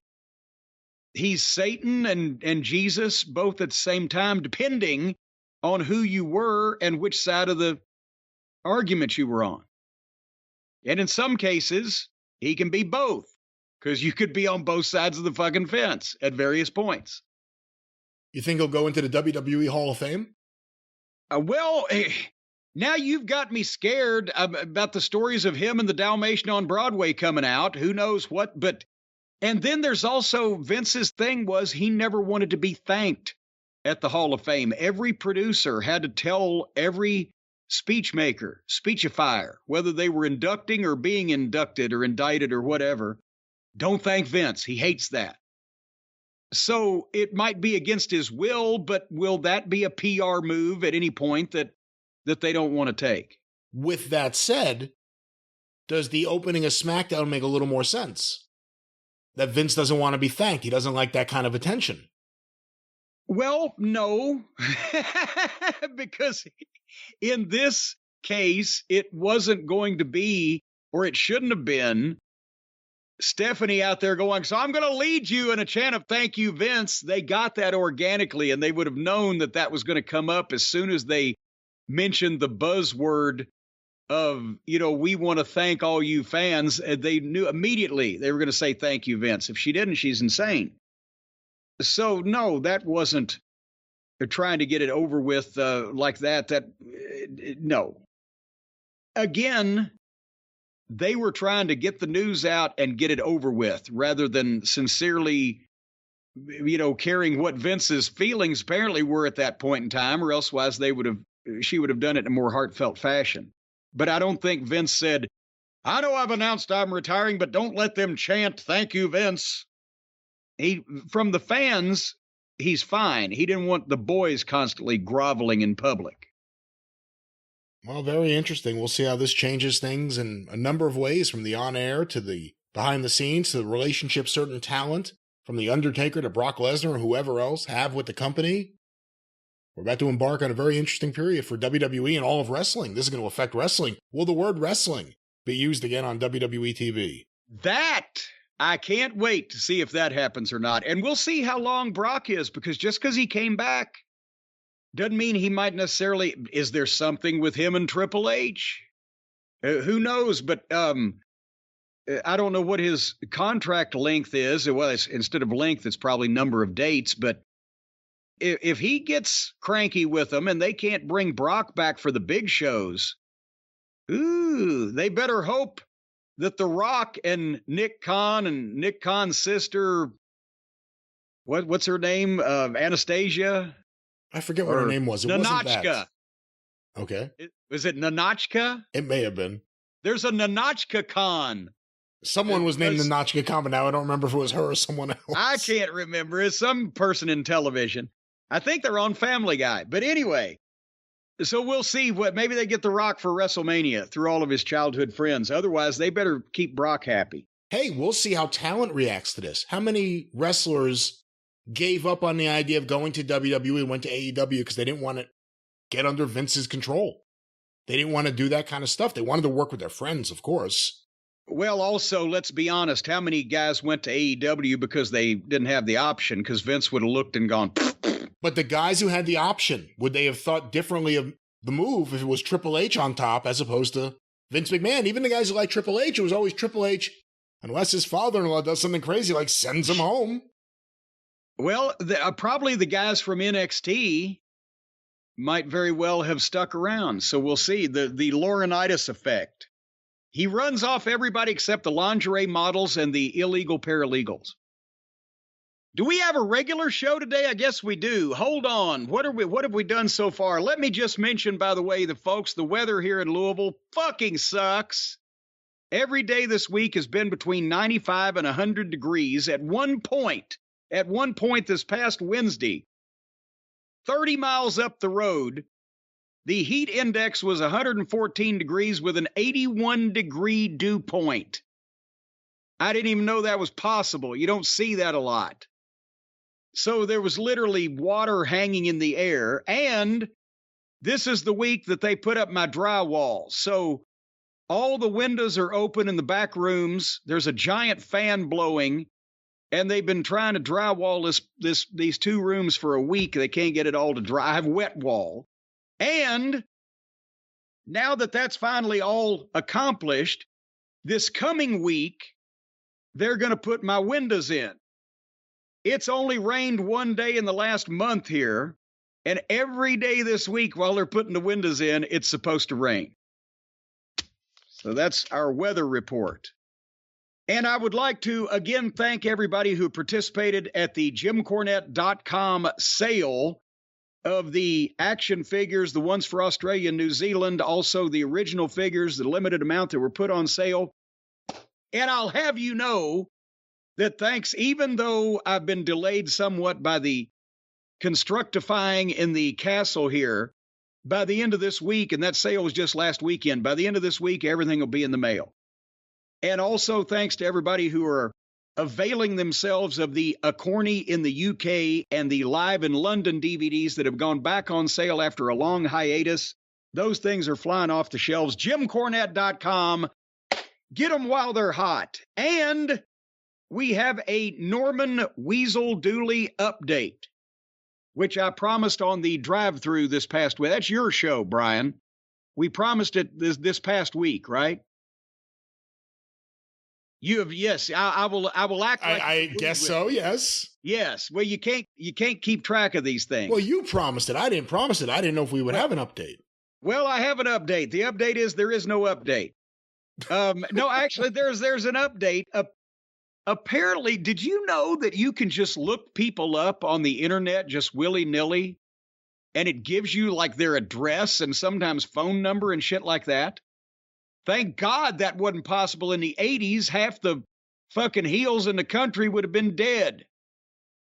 But since when we talked about on the show, when we got the Weasel's World newsletters and did a segment on those and talked about how that, you know, myself, none of Norman's old pen pals have heard from him in years and years, we got flooded with emails from amateur Clouseaus who had looked him up on the internet. And now some of them were wrong. One, Norman Dooley, was 80 years old. That would not have been him. But a lot of information started coming in, pointing to the same place. And finally, the mystery was solved as to whether it was the right Norman Dooley by John Fell in Baltimore, who not only sent me his name, his age. I didn't know Norman's middle name. I do now. His age, his address, his phone number, and his high school picture. How the fuck did he do that? I'd never even seen Weasel's high school picture. So the point is, I got 3 voicemails on my private phone from people I did not know. Apparently they looked me up too to tell me where Weasel was.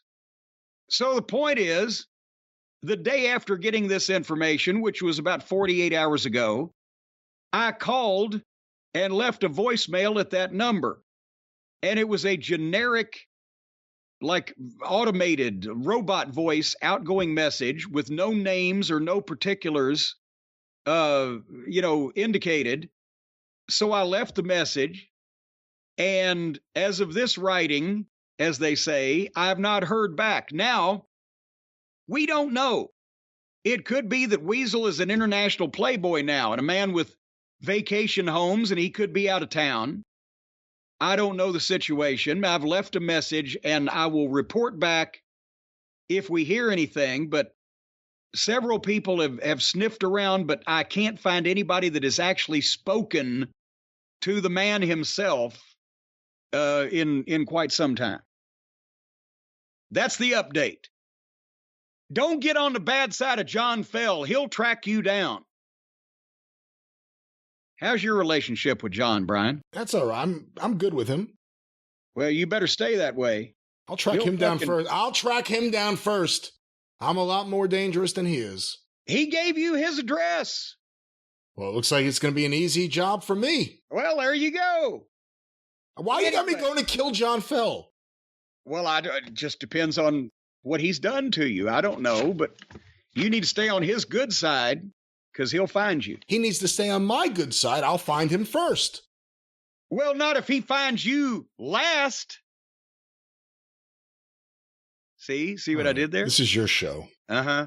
I got a letter. It's not even an email from Greg Fort in Des Moines. I'm going to use his whole name because he deserves it. Because he wrote a great an actual letter that he then mailed.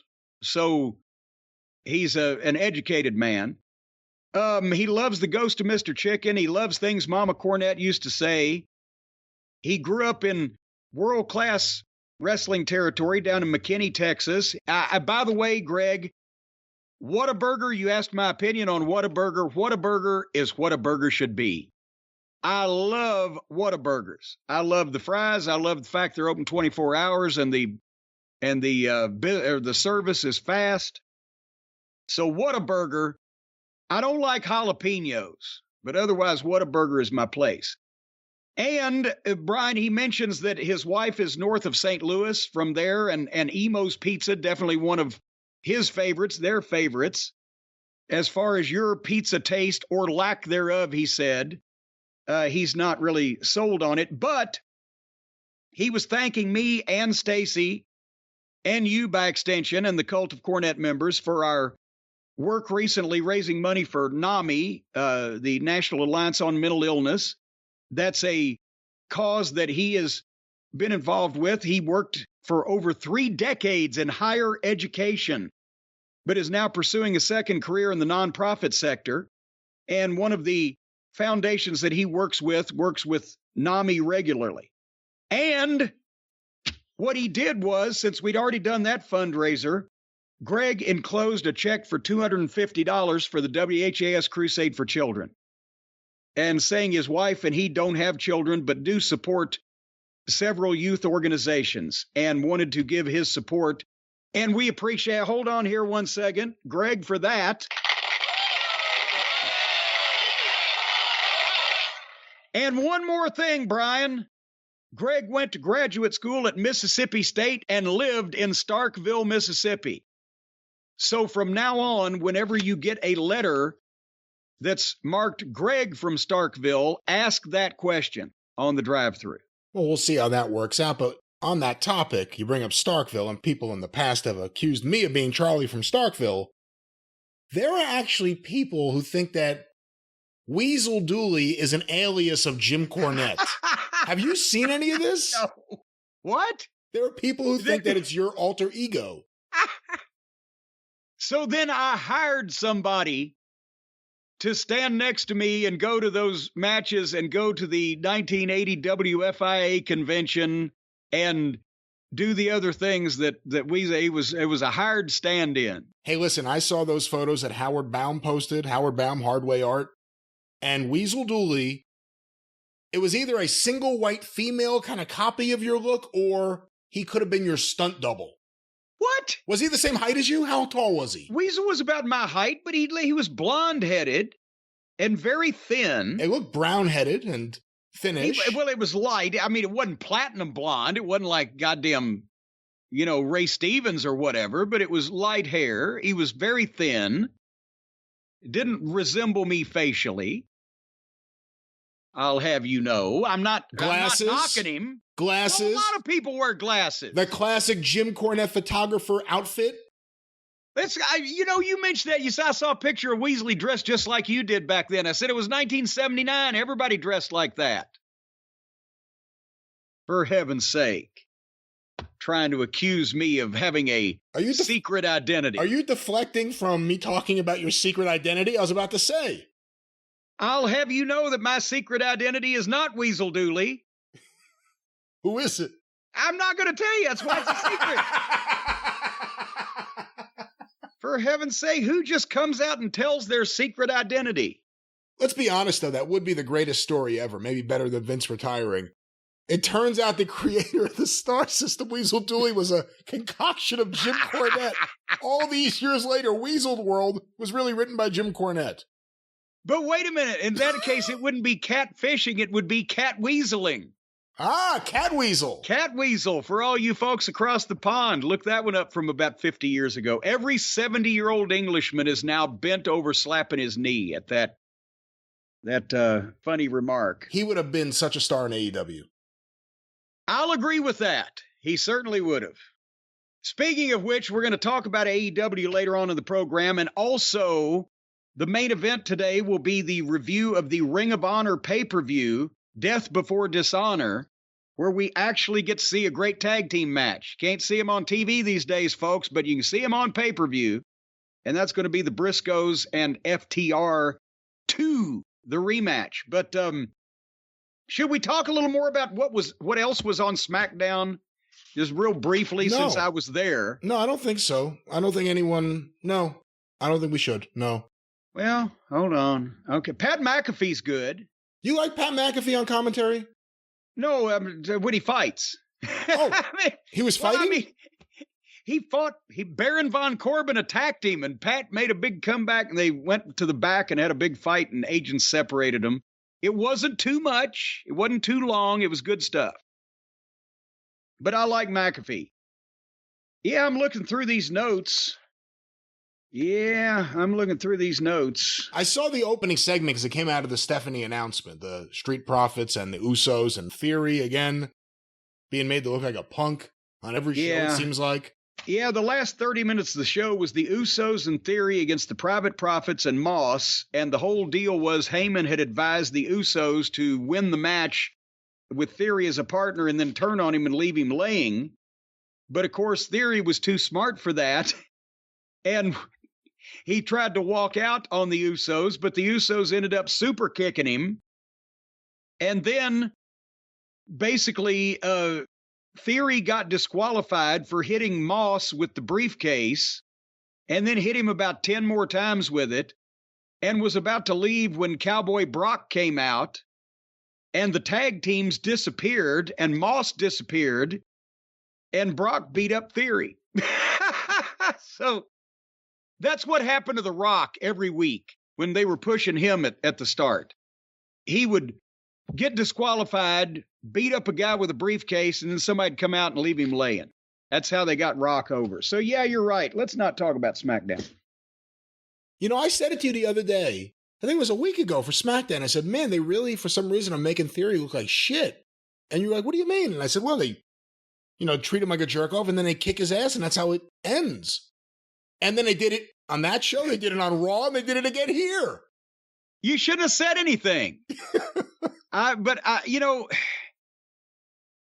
Theory is a prodigy. Theory is a guy who, if he was developed properly, in 3 or 4 years, we would be saying this guy is the best worker in the business. But at the same time, he can't go around the world to different territories and different places and wrestle guys of different styles and expand that way. And he can't leave and go to another territory if they misuse him so the people will forget about it and he can come back in and start a proper push over again because he's stuck there because everybody's under contract. You're not allowed to leave until you're completely worthless. So I'm wondering now, maybe a creative change will do a young guy like that good because that's Triple H wants to push the young guys. And if you are an ex-wrestler who places a premium on guys looking like athletes and being able to work in the ring. I'm not talking about doing goofy moves and gymnastics. I'm talking about being able to work and perform. Then Theory would be one of your main concerns. So that sounds like I just described Triple H. So maybe he'll make a difference. But right now, Theory will be the best worker in the business in 4 or 5 years. I don't know whether Theory will be one of the top stars anymore. Well, remember, I think it was Triple H that signed him to NXT. Well, good. Then hopefully throw out the lifeline. Throw out the lifeline. Yeah, because if not, honestly, I'm afraid that Theory might have to find a new line of work. You know, one of the big businesses now that was thriving, of course, until the gas prices went up, was being an Uber driver. Did you hear about this? You can just, instead of having a cab and a license and liability insurance and all that stuff, you can just drive around town and start picking people up and carrying them places. Have you heard about this thing? It's amazing. Have I heard about Uber? Yeah. Yeah, I've heard about Uber. Yeah, and well, Uber it's amazing. Eats. Yeah. Well, but now the problem becomes with the gas prices, the Uber folks are trying to bail out on this thing. And that's because they're not keeping their car, Brian, in the proper condition. If you keep your car in the proper condition, you keep the maintenance done, your gas mileage is lower, you can afford to drive around town and take people their bags of Taco Bell and pick up their fucking pet from the groomers. And or take drunks wherever drunks need to go. Scotch guard your back seat first, folks, if you're thinking about doing that. But if you want Scotch guarding for your seats, I bet they got it at rockauto.com. Because they got seats, and they got upholstery, and they got carpet, and they've got every other part. Do they have scotch? Huh? Do they have scotch? Well, either that or whiskey. They've got every other part or piece that your truck or car or whatever you ride around in or charge money to carry people around in will ever need, because rockauto.com is not a brick and mortar store. No, no, no, no, no. It is entirely made of glass and Elmer's glue, and it sits on a beautiful South Pacific island with one piece, one example of every car and truck part that's ever been manufactured right there waiting to go in the mail to your hungry little hands. Folks, if you need a thermostat for a 1929 Chevelle, they've got it. And you don't have to spend up twice as much for the same parts because their prices are always reliably low. And if you know how to put these parts on your car or truck, well, then you're ahead of the game, because I ordered 17 fucking parts from rockauto.com for Black Beauty last week, and I could only figure out how to put 15 of them on. And the last 3 took super glue to get them to stay. So. What? Well, it's hard putting all these parts on your car or truck, but I want to support our sponsors, so I keep buying them. God damn, you ought to see the looks I'm getting when I'm driving down the road, especially with that fucking margarita mixer stuck on the fucking front hood like an ornament. What? Anyway, rockauto.com is a family business. You know what happens with these family businesses? It's like a family. They'll make you an offer you can't refuse. Oh, come on. That's all But Hollywood.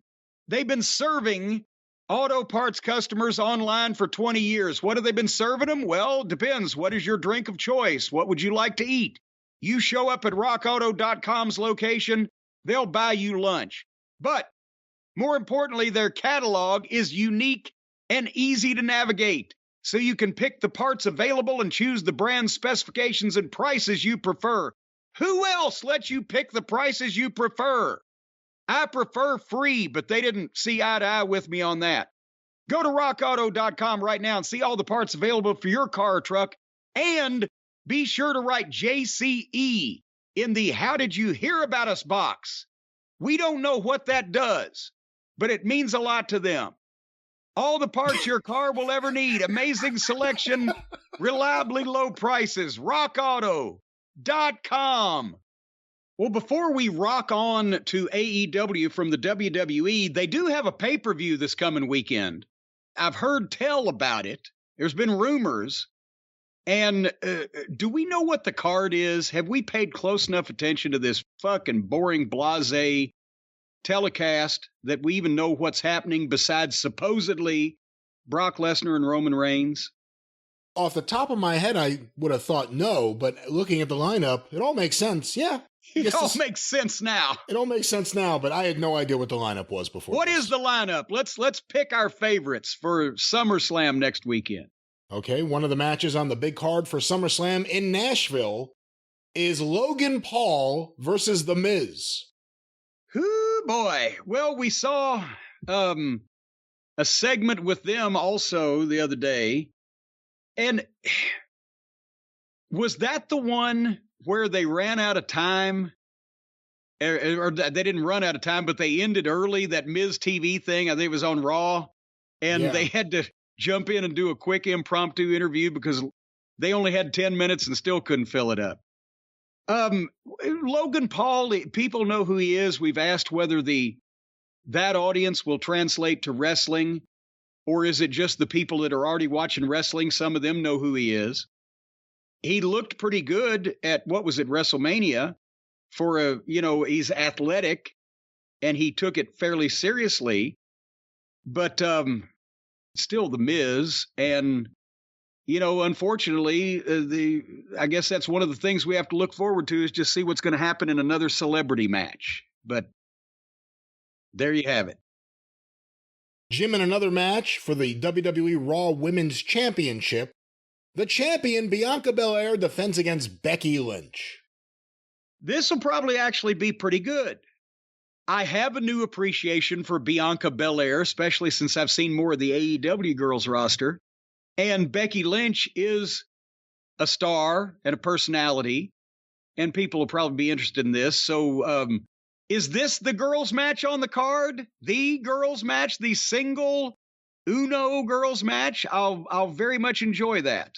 Or is there 3 more to water it down? Well, no, there is one other women's match. I'll go to that right now. For the WWE SmackDown Women's Championship, the champion... Wait a minute, I thought the other one was for the title. That's for the Raw Women's Championship. Oh, of course. Well, there, of course, is the perfect way not to confuse anybody. Have 2 matches on the same card for 2 championships that people really don't understand the difference in.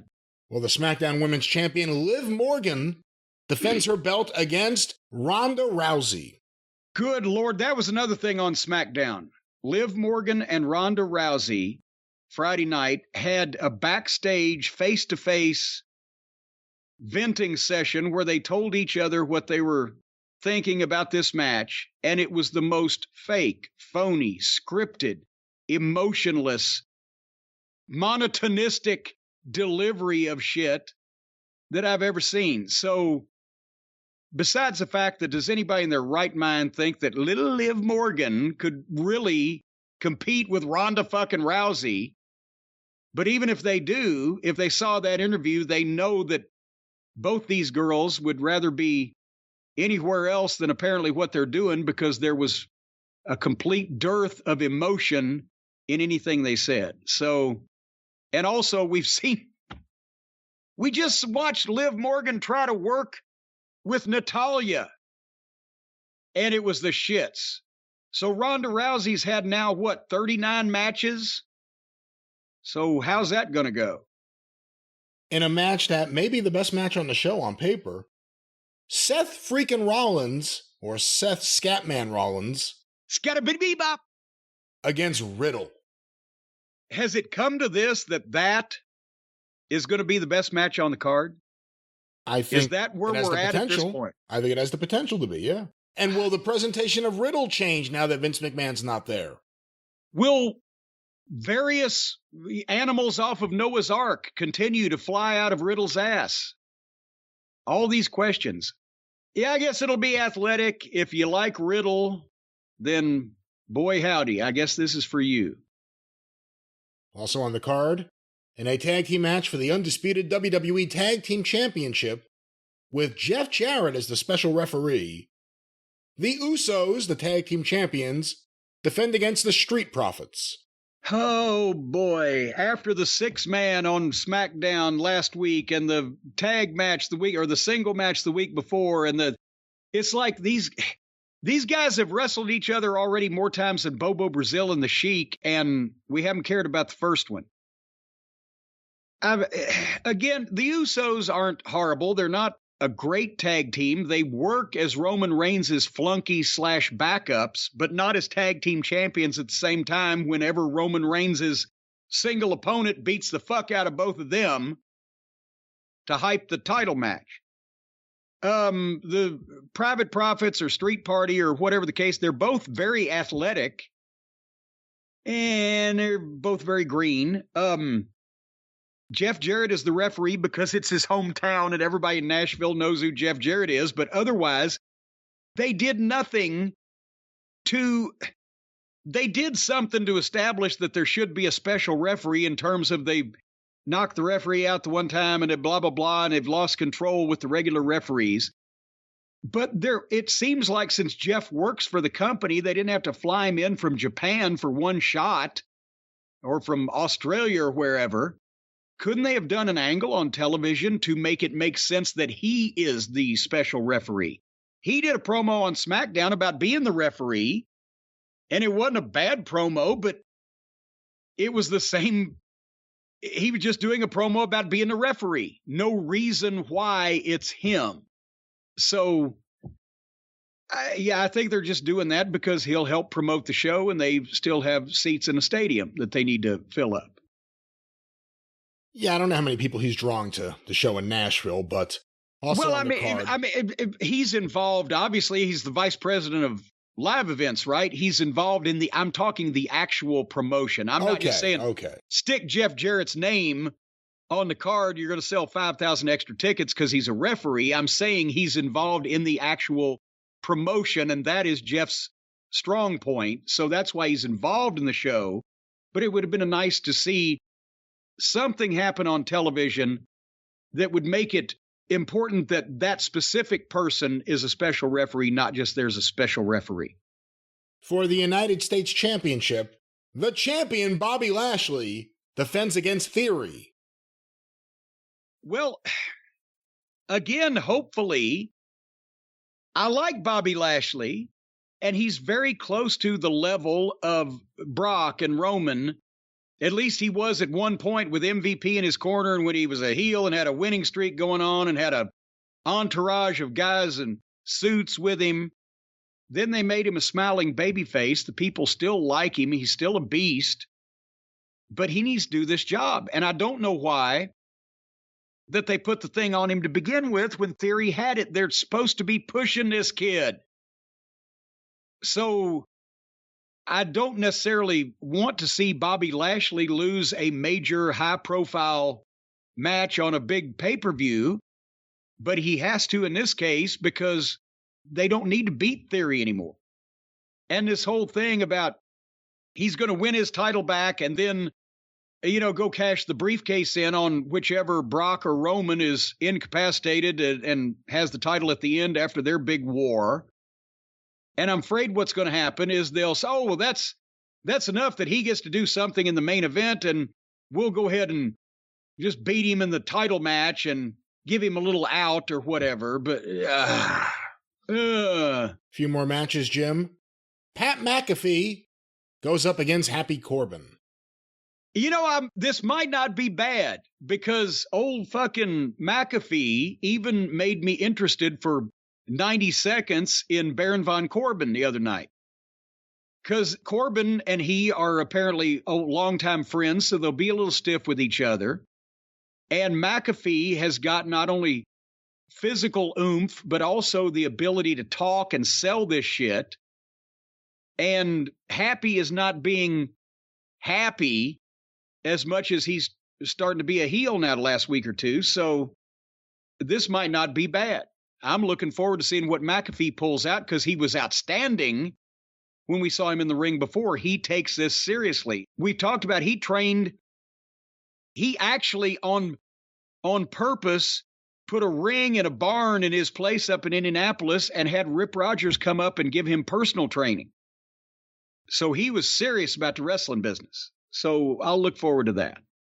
And then finally, Jim, in the main event, as of this moment, last man standing match for the undisputed WWE Universal Championship, Roman Reigns, the champion, with Paul Heyman versus Brock Lesnar. See, this one's tough. And to even take into account any strife that may or may not be going on with Brock, business-wise, I don't see. You can't beat Brock again in a last man standing match without taking some of the oomph off of him, unless they've got a brilliant finish and it's not one that the fans will see through as just trying to give Brock an out. But we've been down this road before. We've seen this movie, right? And unfortunately, it's the only two guys they've got that can draw money on top right now. But are they going to diminish one of those? They have to have a winner, last man standing. You can't do something screwy. Do they put the belt on Brock, and Brock, even in the best circumstances, only works a few times a year? Or do they beat Brock, keep the belt on Roman Reigns, which is obviously, I think, probably the call that Vince would have made because of his giant push of Roman? Then how do they get out of that without taking some of the shine off of Brock? And this is they've painted themselves into the middle of a silo. And they can't, I don't know where you'd go from here. And I'm not justifying it, but does this make the theory make a little more sense? The idea that if you're losing Roman Reigns after this, for the most part, and we don't know what Brock's schedule is after this, but we know Vince is gone, and that was his relationship. The idea of them having a killer match and then Theory coming in and cashing in, does it make a little more sense considering all those factors? Well, I've said before a couple weeks ago, involving Theory in this and the mystery of cashing in the case adds interest to a match that people have seen before, Brock and Roman, of what's going to happen there. But with what they've done with Theory leading up to this, if he were to cash the case, cashing the case in for a heel when a champion is downed, and it would make more sense if it was Brock than to do it to Roman, because then Theory's kind of turning babyface, etc. But he has to be able to, if you want the guy taken seriously and don't want to peg him forevermore as an underneath comedy guy who just fluke wins shit and can't really hang with the top guys realistically, then you've damaged his image for a few years to come.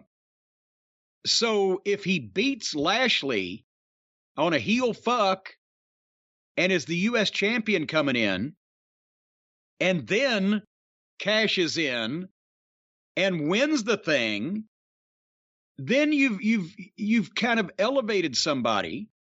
But if he gets beat in the U.S. title match and then comes in and cashes in against it's the same thing as who was that guy with no fucking chin? James Ellsworth. It's like if James Ellsworth did it. Yeah, you're putting him in the spotlight, but it's as a fluke winner, a guy to laugh at, instead of somebody that actually can be a force and was smart enough to pick his fucking right spot. So you can either make a new top-level champion in one night and then continue that push from there, or you can make him the comedy fluke winner, and that's what you're going to be stuck with from there, because that's the way people are going to take it. All right, well, that's the way people will take it on this night, because that is SummerSlam 2022.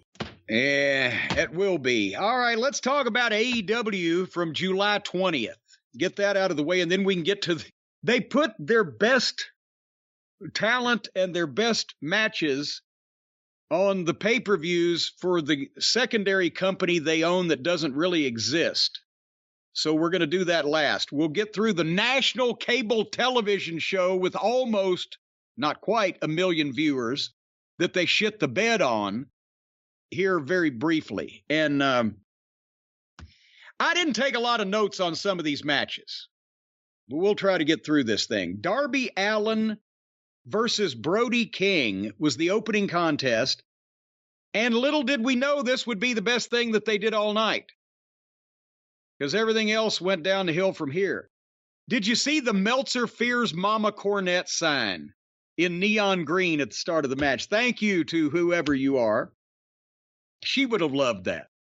And of course, it's Darby Allin, it's Brody King of the House of the Black Folks.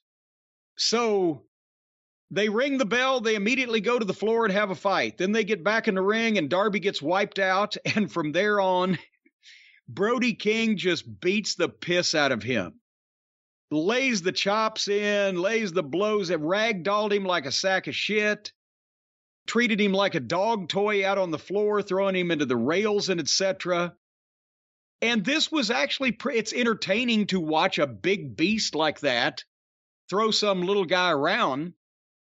But then they went through the break. And they come back on the other side of the break and it's still going on. And finally, this wasn't even a comeback because Brody stopped him again. But at one point, Darby Allin rolls out on the floor, reaches under the ring, gets his belt. And I'm not talking about a championship belt. I'm talking about a belt that holds your pants up.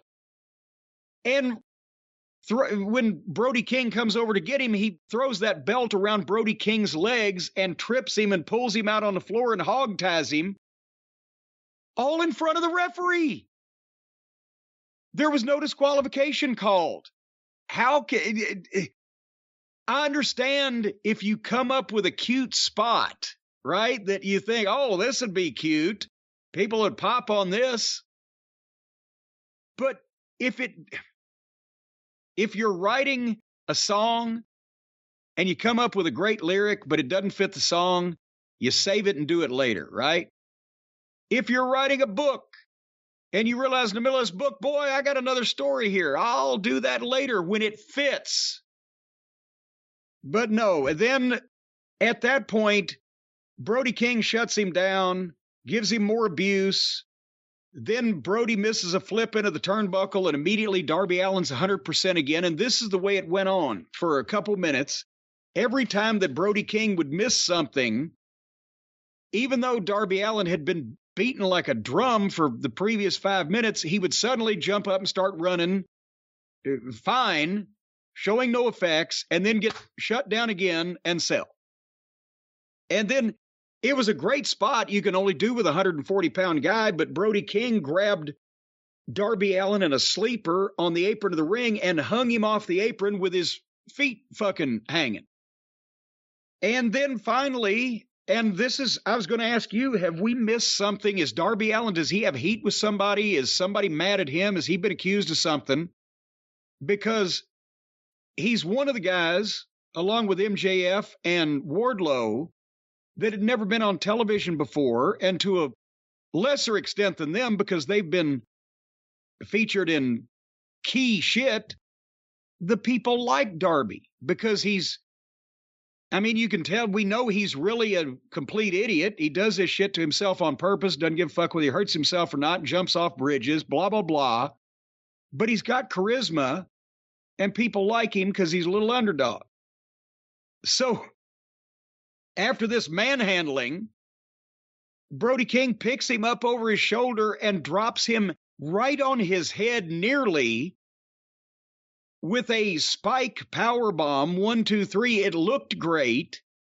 And I watched it, and Brody King did have control of a 140-pound opponent. But if he ever tries to do that to anybody else, we're going to witness a tragedy. So boom, 1, 2, 3. And then he gets the sleeper on Darby Allin again. After the match, Sting comes out and they start to get in a fight, and Sting goes to give him the Scorpion Death Drop and the lights go out. And when lights come back on, Malachi Black is in the ring and he and Sting are face to face, but Brody King, who just got Scorpion Death dropped, comes from behind Sting and grabs him in a sleeper. Brian, did you see what was the matter with this when he grabbed Sting in a sleeper, Brody King from behind, and Malachi Black in front of him blows the mist into Sting's face, barely? What was the matter with that? I don't know. Why the fuck wouldn't Brody King have gotten mist in his eyes too? His head was on top. It was a sleeper. Both their faces were right there. They couldn't figure ahead of time that the visual was, well, you've just blown mist in both these guys' faces, except you didn't really see any mist because he doesn't know how to blow the fucking mist at this point. But otherwise, the first half of that was okay to watch the little fella get thrown around like he was bowling with midgets. And then it just dovetailed into bleh. What'd you think? I thought it went a little long because it got uncomfortable for me after a while seeing Darby just get manhandled like this. Obviously, these two must be friends. The fact that he's allowing him to do this. I saw some other angle they did at an autograph signing where Darby got his ass kicked by Brody King. The pile driver at the end looked really stiff. Why didn't Sting give him the Scorpion Death Drop? Did he let him go when the lights went out? No, you heard the clump. Even the announcer said, well, wait, we heard the thump. Okay, I didn't even notice it. Okay. Because they mistimed the blackout. I don't know why. It's not a new thing. I don't know why Darby's been booked like this for a long time. I don't even know when it started, but he's a guy who got over on his own. They gave him Sting. And I feel like he's always booked horribly on TV. Well, and then I forgot the end of this segment. So the heels, Malachi Black and Brody King, have beaten up Darby. And then they missed Sting. And music plays. And out comes Miro. We haven't seen Miro in a while. Here comes Miro. Apparently now Miro, the guy who wants to evict God from his premises, is a babyface. And he's not going to be happy with the folks in the House of Black because he comes out and he and the heels stare at each other and they go to the break. So Darby and Sting, I guess, were taken to a medical facility because they were nowhere to be seen. And now all the attention is on Miro and old Malachi having a stare down. Starks and Hobbs were in the back talking to some new guy that can't talk. And it's going to be Starks versus that guy tonight. I had no idea who this guy was. They mentioned his name once at the top. I didn't want to rewind and take more of my time to find out. I'm going to go through the next match quickly. It was the Puddin' Gang with Pockets in their corner against Wheeler, Yuta, and Plumber Moxley.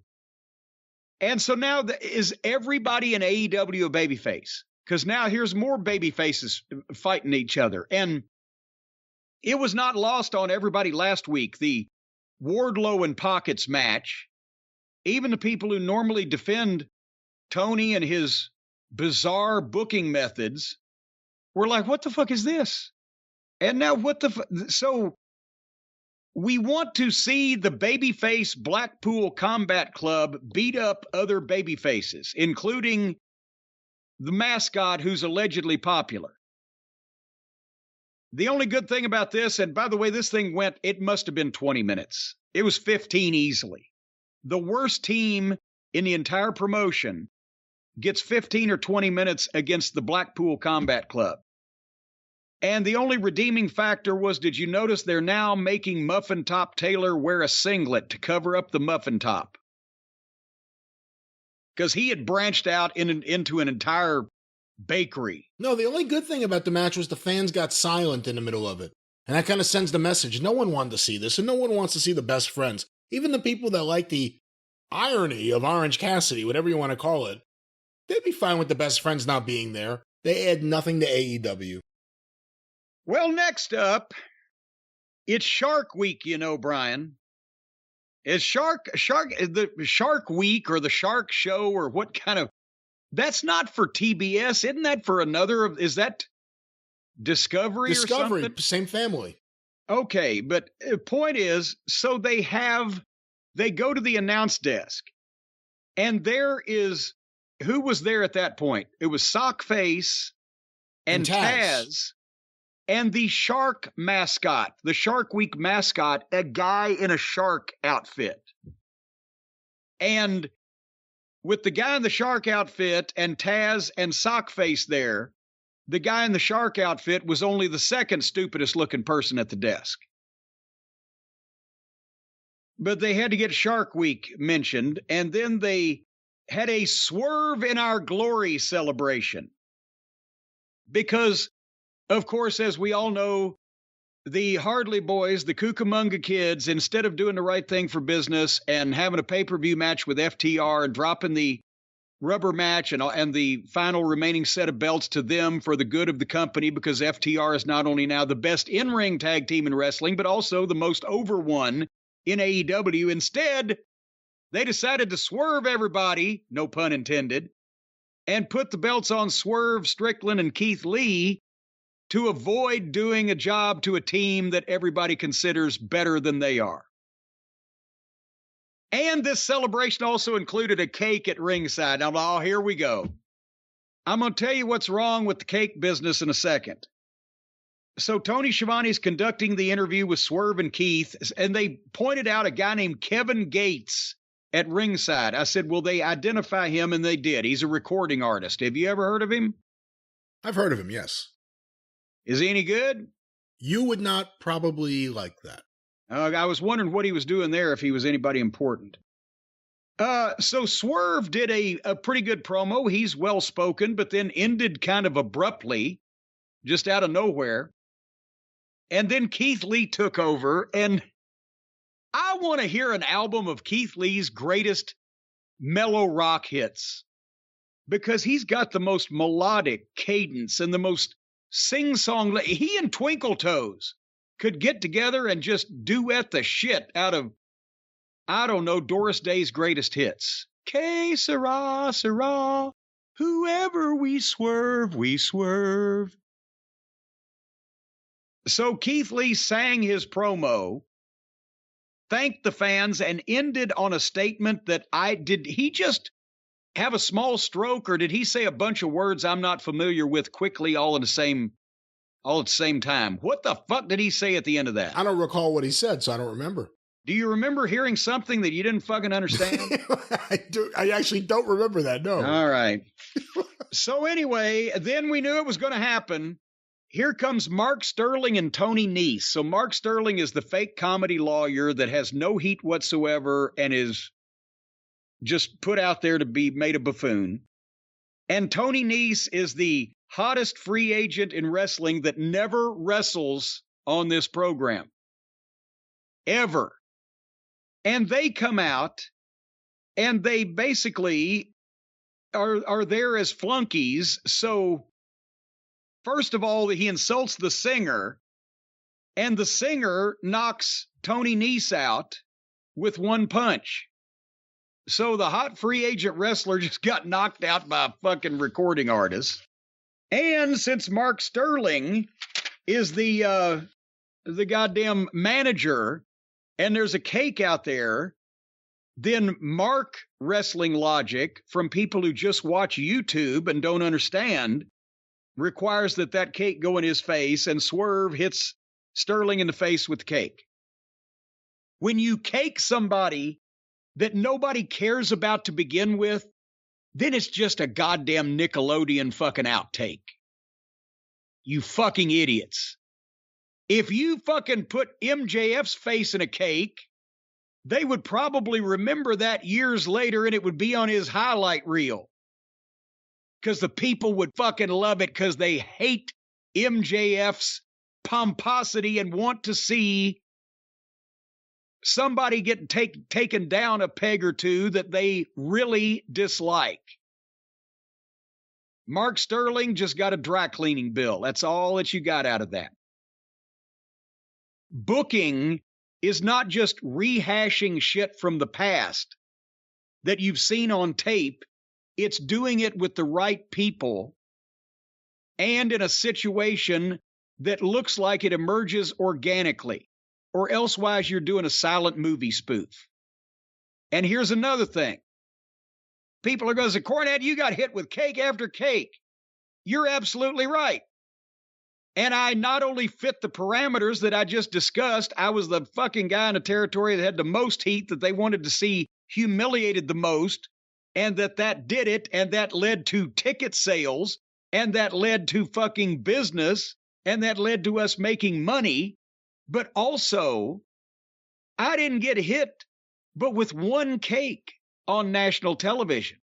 Because once you, like the old fucking vaudeville comics, once you got on TV and did your routine, everybody'd seen it. But in vaudeville, you could do it every night for years. I got hit with a cake in Georgia that people in Georgia saw. I got hit with a cake in goddamn, in the TBS studio, was on national TV. I got hit with a cake in Shreveport that the Mid-South wrestling fans saw. But that doesn't mean that you can just hit the manager with a cake on TV every so often and it not get old like everything else. You have to remember who's seen it. It's also important to remember you got hit with a cake in 84. It led to the biggest run in the history of the territory. You got hit with a cake in 88. It led to a hot run with the Fantastics, great matches. What did this lead to? What did this build to? Or was it just a throwaway thing? And no, I know what it led to. The commercial. This whole episode, though, between this and Stokely Hathaway, who's a really talented talker, but has zero heat, just got shoved aside by someone. This whole episode is a problem with AEW and managers. You got to see they don't know how to use managers. Where's Tully? Where's Vicky Guerrero? Ring of Honor, and I don't know. There's been a number of managers that have just kind of floated past. Okay, explain this one to me, what happened next. Christian Cage and Dino Douche in a tag team match against Griff Garrison and Brian Pillman, the Varsity Blondes. And obviously last week it was that Dino just beat the piss out of old Griff and squashed Brian Pillman a couple of times trying to beat up Griff. So now they've got a tag team match. And they did, this was probably the most perfect thing I've seen on AEW television in months. They start the match. Dino does a couple of passable big man spots. Christian tells Dino to chokeslam Pillman. Then he tells him to chokeslam Griff on top of Pillman. This time they did it safely, believe it or not. And then Christian comes in and covers Pillman 1, 2, 3 and steals the win that his big meat-headed enforcer had made possible for him. Perfect. It didn't take a couple minutes. It was the perfect time, perfect finish, perfect result for what they're doing. And then here comes Baltimore. And we've been wondering where Jungle Boy was and why he was allowing all these things to be said about him, and he was getting no rebuttal, and he was not making his presence known. So now you would think, well, here comes Jungle Boy, right? He's going to come tearing down there, and he's going to light into that Christian Cage, and then Dino's going to stop him from behind, and they're going to get some heat on him, and then we're going to see Jungle Boy versus Dino, and if he can beat that fucking giant monster, he'll get his hands on Christian Cage. We can sink our teeth into this. Jungle Boy comes out in ill-fitting street clothes, carrying a folding chair and walking like he's going to fucking get the mail. Just coming down, no fire. And Dino gets out of the ring to get in the aisleway to meet him. And Jungle Boy walks up to Dino. And Dino steps aside and lets Jungle Boy run into the ring after Christian Cage. 2 weeks after he turned on him. 1 week after Dino started doing Christian's bidding. What the fuck?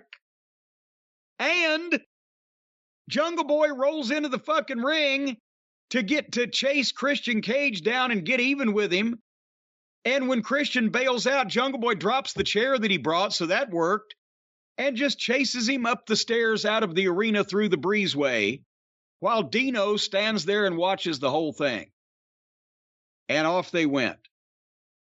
What the fuck happened here? They had okay, Christian Cage. He's a heel. He's doing the best promos in the company. And he's got this giant monster with him that can be his enforcer and take care of his physical business. And it is the first time that we've ever had one goddamn good thing to say about that jacked up, tattooed imbecile that thinks he's a fucking dinosaur. And suddenly he's a player in the wrestling business for about a week. Until now, he changed his mind. He didn't mean to turn on Jungle Boy and align himself with Christian and fucking hurt all those people at Christian's behest, including 90 seconds previously. Instead, oh no, have at him. What the I don't know whether they're on drugs they don't need to be on or they're not on drugs they need to be on. But why can't any of this make sense from week to week? I don't think there are any drugs that deal with quality control. Christian has all of a sudden become a serious heel, delivering serious material, some real zingers, but in a serious way, comes across like a heel.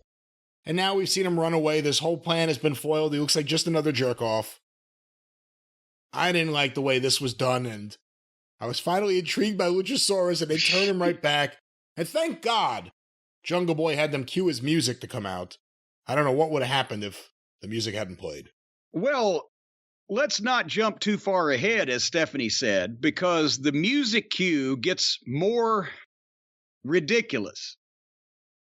The next match is an open challenge for the FTW title between Ricky Starks and the generic, bland-looking white boy from earlier, who apparently is named Cole Carter. Carter with a K. And the announcers, as this thing started, were trying to talk, and I know Taz was there, so he should be, but the announcers were legitimately, including JR, trying to talk the FTW title up as a real belt, something that people win and lose and want to have, which is the polar opposite of not only what it actually is, but what it should be for the Heat. They made their own belt. That's a classic heel move. And I'm not an ECW expert, but I seem to remember that they did that with Taz because somebody else held the ECW title and there had been some dispute over a match that they'd had, and Taz declared himself the fuck the world champion. Have I summarized that briefly but succinctly? Yeah, it was a belt created for Taz and ECW. Yes. So Tony Khan, being a mark for 90s wrestling, so let's bring the FTW title back. And Taz obviously had the belt because it was his belt. So that's not a problem. Use it for business. But the way you use it is it's not real. The heel is out there crowing that he's the FTW champion because whatever issue he had with the company, they won't give him a title match, or his title match ended in confusion because the referee made the wrong mistake or whatever. So I'm a champion and I'm going to show y'all. And then he defends it, quote unquote, on his own, even though the company doesn't sanction it, blah, blah, blah. That's where the Heat comes in. Now they're trying to act like this is a real title, which is the last thing they need to do because they've got the AEW title. They got the TBS title. They got the TNT title. They got the Ring of Honor title. They have the FTW title. They got the All Asian Pacific fucking Dead Sea title. I haven't even gone into tags yet. So anyway, Starks is great. Cole Carter is green and generic, physically looks better than most of the AEW undercard guys. I guess he didn't come from the indies because they all have the same look. And Ricky Starks won, which he should have. But then he gets on the microphone, Starks does, and says, I'm not going to let it end here. I'm going to keep the open challenge going. And even Taz says, I didn't know he was going to do this. Give me somebody else to wrestle. Within 5 seconds after Ricky Starks has the idea that he's going to continue and wrestle somebody else, the music plays. Talk about a music cue. It wasn't even 5 seconds. The audio guy had his finger hovering over the button. And it's music, and it's Danhausen. And Danhausen comes out doing the promo in his voice. And not only does he accept the challenge, but then Starks waffles and backs down. Well, but I didn't mean right now. Maybe next week. Suddenly you went from Ricky Starks having a match with a job guy to get over to Danhausen coming out and the real wrestler being scared of him, and it turns into a local indie comedy show on cable access with guys in funny outfits. They can't even do something right and then not fuck it up before they go to commercial. So I fast forwarded it until I saw somebody I liked. By the way, I'm not meaning to steamroller you. I'm just trying to get through this. No. Did you see anything I've neglected? I wasn't very happy that was who confronted Ricky Starks, who I'm incredibly high on. Him and Hobbs are great. But, this is the problem since Punk and MJF have been gone, and Bryan Danielson. We've seen more of the things that some of the hardcore AEW fans like, but some of us are not real big fans of, like Orange Cassidy and Danhausen and just goofy stuff. The TV has changed since a lot of these guys have been gone. Not for the better. Not for the better. So I stopped fast forwarding when we got to Tony Schiavone in the ring with FTR. And they're talking about the Briscoes, 2 out of 3 falls, the rematch. Tonight, as we speak. And Jim Ross compared FTR to the Rock and Roll Express, the Midnight Express, Tully and Arn, Jack and Jerry Briscoe, and he's very apt in those comparisons. But what did everybody gloss over, Brian, about this interview and this announcement? What did everyone gloss over about the interview Dax did about his daughter? Well, yeah, but I'm going to get into the interview in a second, but just the announcement talking about this match, rematch, 2 out of 3 falls with the Briscoes. I don't think they said Mark and Jay. I think they said the Briscoes. Are you going to say that Mark and Jay have not been mentioned or seen on TV before this? They announced a rematch of a match that was held on another program that was not ever recapped or clipped or highlighted on this television, nor have Mark and Jay Briscoe's faces or voices ever appeared on this television show. And they just went right by and assumed, and everybody knows when you assume, you make an ass of you and me. They assume everybody watching would know who the Briscoes are, even though they've never been on the show and never been seen on the program in any kind of tape or VTR or whatever. I think their names might have been mentioned a time or two in relation to the first match with FTR. Now, luckily, AEW doesn't have anybody watching this program that doesn't know who all their people are, because nobody would take that amount of time to do that out of their life except somebody that already loved this shit, which is the problem. If anybody accidentally was watching this show for the first time and all they've ever seen is WWE because they got fucking lives, kids, jobs, whatever, they're going, wait, rematch Briscoe, who the fuck is that? Sure, can we hear from them? Can we see them? Can we put a face to this name that we're hearing? So they're promoting a pay-per-view from a company that doesn't technically exist anymore on a television show and talking about people that are going to be on that pay-per-view that have never appeared on this television show.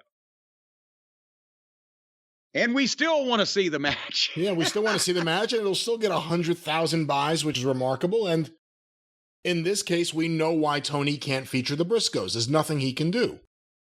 How in the world can you not show footage of something that happened in another company as and to promote a fucking pay-per-view that's not going to happen on their air? What the fuck?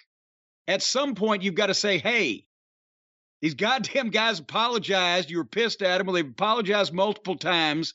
And besides that, they'll help our ratings. Have you not noticed? Our television show sucks a cock. It's a shits. It stinks.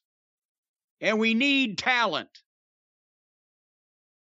But anyway, speaking of talent, Cash started the promo. They're doing babyface promos now, and he did a good job of it. And his point was, we respect you, Briscoes, but you're not taking these from us. And then Dax got in.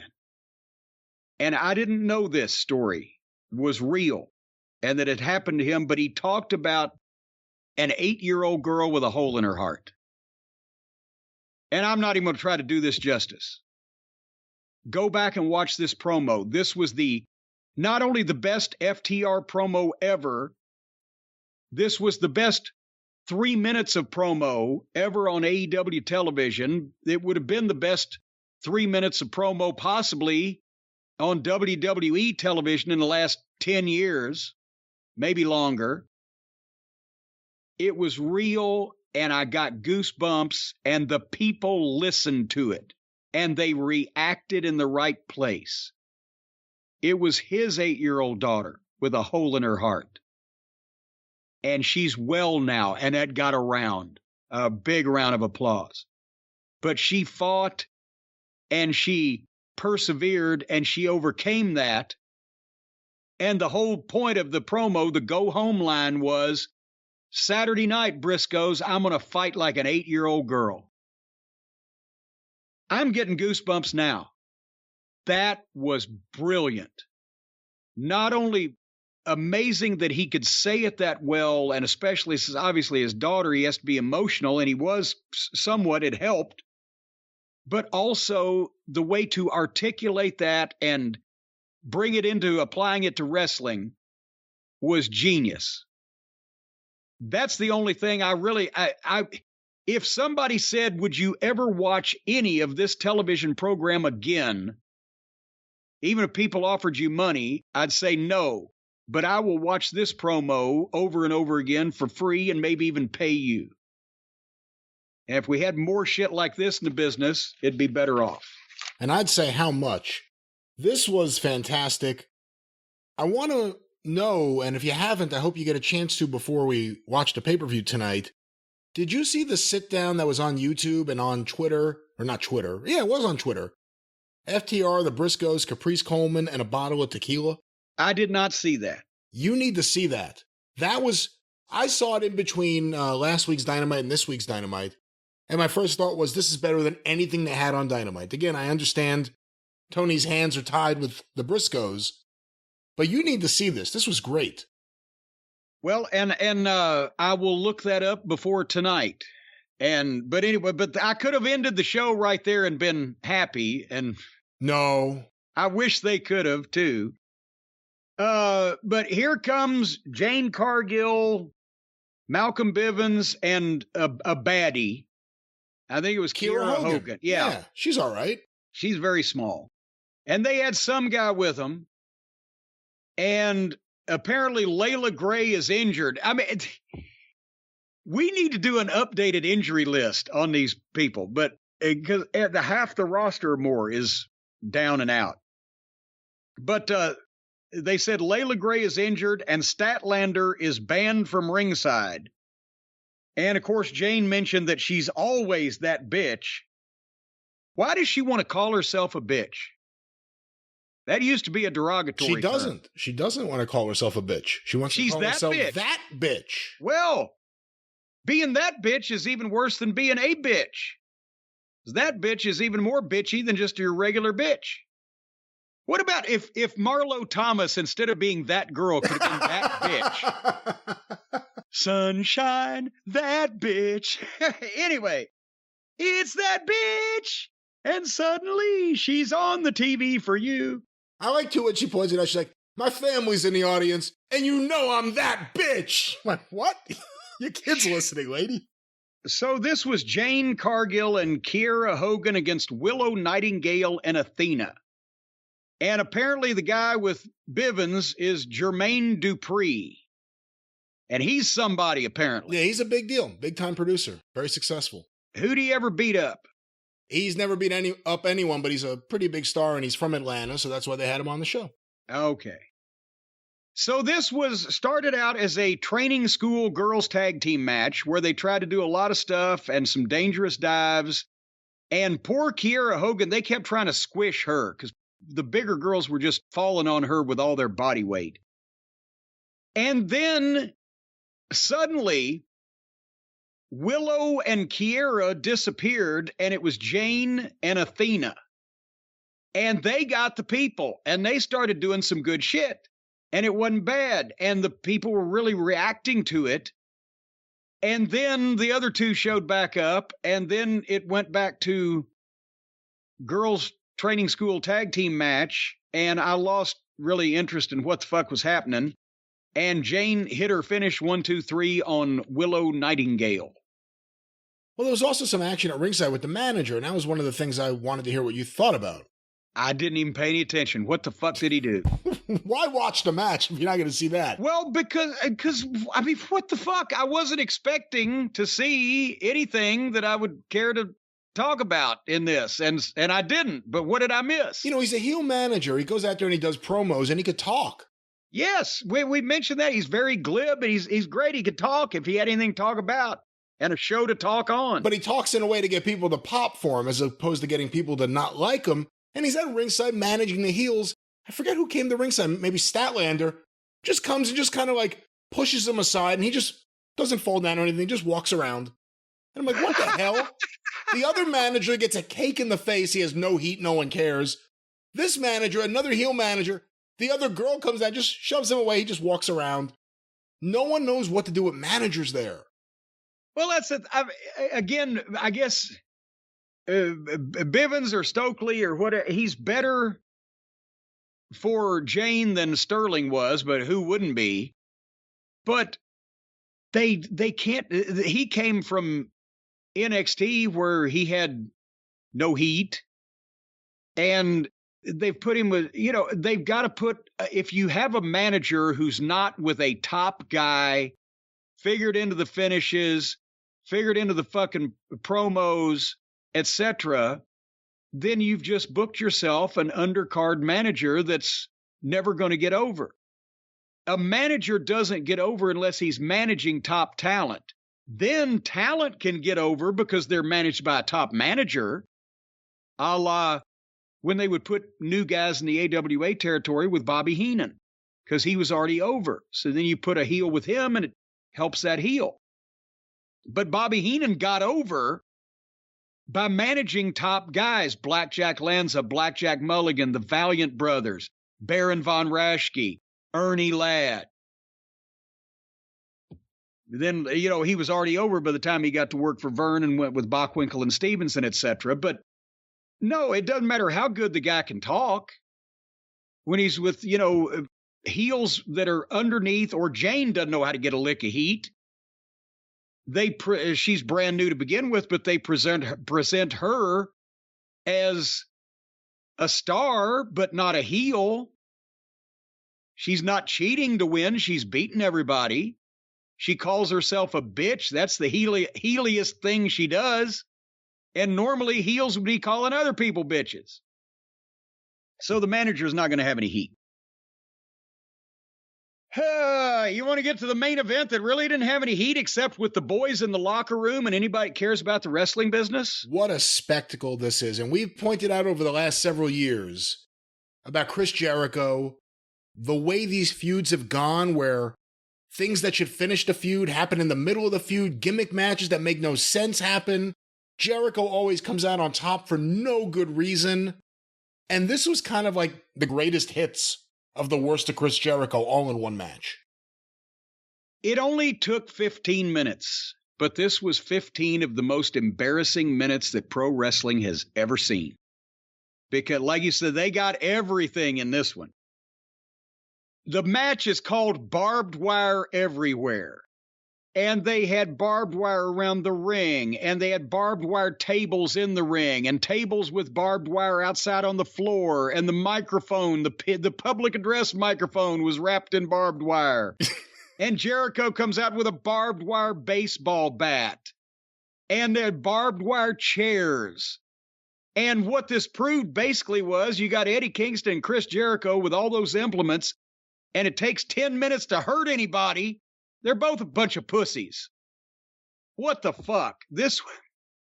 And this also, by the way, no DQ, lazy booking, no time limit, blah, blah, blah. And because it's Shark Week, Jericho's minions are going to be hung in a shark cage over the ring. So they're stealing another old wrestling stipulation that actually drew big money when it was done right. So they put Hager and Garcia and Daddy Mac Daddy and Cool Hand Luke in the cage and raise them over the ring. And the first thing I'm thinking is, where's Sammy Guevara? And the announcer said, well, we haven't seen him since he got knocked off the top of the thing or whatever. Well, that's a reason why we'll probably see him in a few minutes. So Ruby Soho, Kingston's lifelong friend and soulmate, has not only the key, but the lifting mechanism to lift the shark cage up and down. So Kingston can get his revenge for her while she keeps the other people at bay. Jericho comes out with that Painmaker thing. It was cute in Japan, I guess. God almighty. And immediately they start. Kingston hits Jericho with the barbed wire microphone. Jericho goes down, goes to his wrist. And guys, I'm not lying. Go watch the video. It's not like the Zapruder film. You don't have to analyze this. It's on high definition television. Jericho goes down, pulls his blade from his wrist, and starts gigging on camera. So the director, realizing this, cuts to a different camera shot so you can see it better. I had a person who shall remain nameless who's been involved in the professional wrestling industry for a number of years contact me and say nobody knows how to fucking blade anymore and Jericho's embarrassing. And I have to agree with that. I can't believe Vince got in touch with you to say that. Well, he was mulling over his retirement. So now Jericho's bleeding, and Kingston gets more barbed wire. They go to the floor, and the ring bell was wrapped in barbed wire. Jericho hit Kingston with it. And here came the sign in fluorescent green, Outlaw Mud Show. And boy, it was. And I'm going to reference an article that our friends at PW Insider did in a minute, but let me finish recapping. So Jericho gave Kingston a Hurricane Rana off the top buckle into a barbed wire board as a break spot. And they go to the break. When they come back, it's a sloppy, phony-looking fight. And Kingston's back is all cut up from this ridiculousness. And they're on the apron, and they're teasing, taking a bump off the ring onto a barbed wire table. And then Kingston vertical suplexes Jericho off the apron, and both go through the barbed wire. And I wrote, this is so embarrassing. Jericho used to be a star. Then here comes Ty Conti to ringside. And old TC gets on Ruby Soho. And then here comes old Anna Jay, who, as we will recall, was friends with old Ty until a couple weeks ago when they turned on each other, had some issue. And then Anna Jay turns back on Ruby Soho and joins up with Ty Conti again. So a lot of these people are very fickle. And so they they beat up Ruby Soho. They lower the shark cage with the heels in it. What? You're forgetting a big part. Well, they've got the key, too. By this point, the fans were groaning. Oh, yeah. Well, I mean, it's abominable. This is rotten. And the people are just grumbling, as you mentioned, and groaning while all this is transpiring in front of them. But the best part that really, now they started to giggle. At least they entertained the fans with this, because Ty Conti got the key and couldn't unlock the padlock on the shark cage to let the heels out. And she's fiddling and she's fiddling and she's fiddling. And finally, Brian, I know you know because you saw it, but I will surprise the fans listening with the method in which the heels got out of the shark cage. You want to tell them or you want me to tell them? Oh, please, you tell them. I'll tell them. They just turned sideways and walked through the bars. I'm not making this up. They locked the heels in a cage so they couldn't interfere in the match. And when the girl was too stupid to turn the key in the padlock and open the door, they just turned sideways and walked through the bars. So now they all got in the ring and got fake, bad-looking heat on Kingston. But then here came all the baby faces, and you couldn't even tell which. Just now it's 10 or 12 guys fighting at ringside.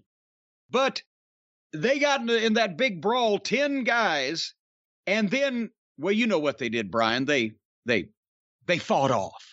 They just fought off. 10 or 12 people are having a fucking wild hayrube all around the ring, and suddenly they've disappeared so that Kingston and Jericho can take more bumps into barbed wire. And everybody else disappears. Then Kingston comes at Jericho with a chair wrapped in barbed wire, swings it like Paul Bunyan. Jericho jumps up and gives Kingston a code breaker. And Kingston's chair comes down on Jericho's face and he breaks his own nose. Then Jericho gets the chair. Just clarify, you're not using hyperbole. He broke his own nose. No, he broke his own nose. His nose is broken. And he's the one that did it. His move to Kingston propelled the barbed wire wrapped chair into his own face. And we're not done yet. Because now Jericho gets the chair and hits Kingston with the two fakest, lightest, most obviously worked chair shots in history. Remember when Hulk Hogan did the worst chair shot ever in WCW in 1997? This was worse. And then Kingston comes back from being hit with a barbed wire chair, but not hard, and hits his back fist and gets a 2 count. And then he wraps Jericho up in barbed wire and gets him in a stretch plum. But now here comes Sammy Guevara.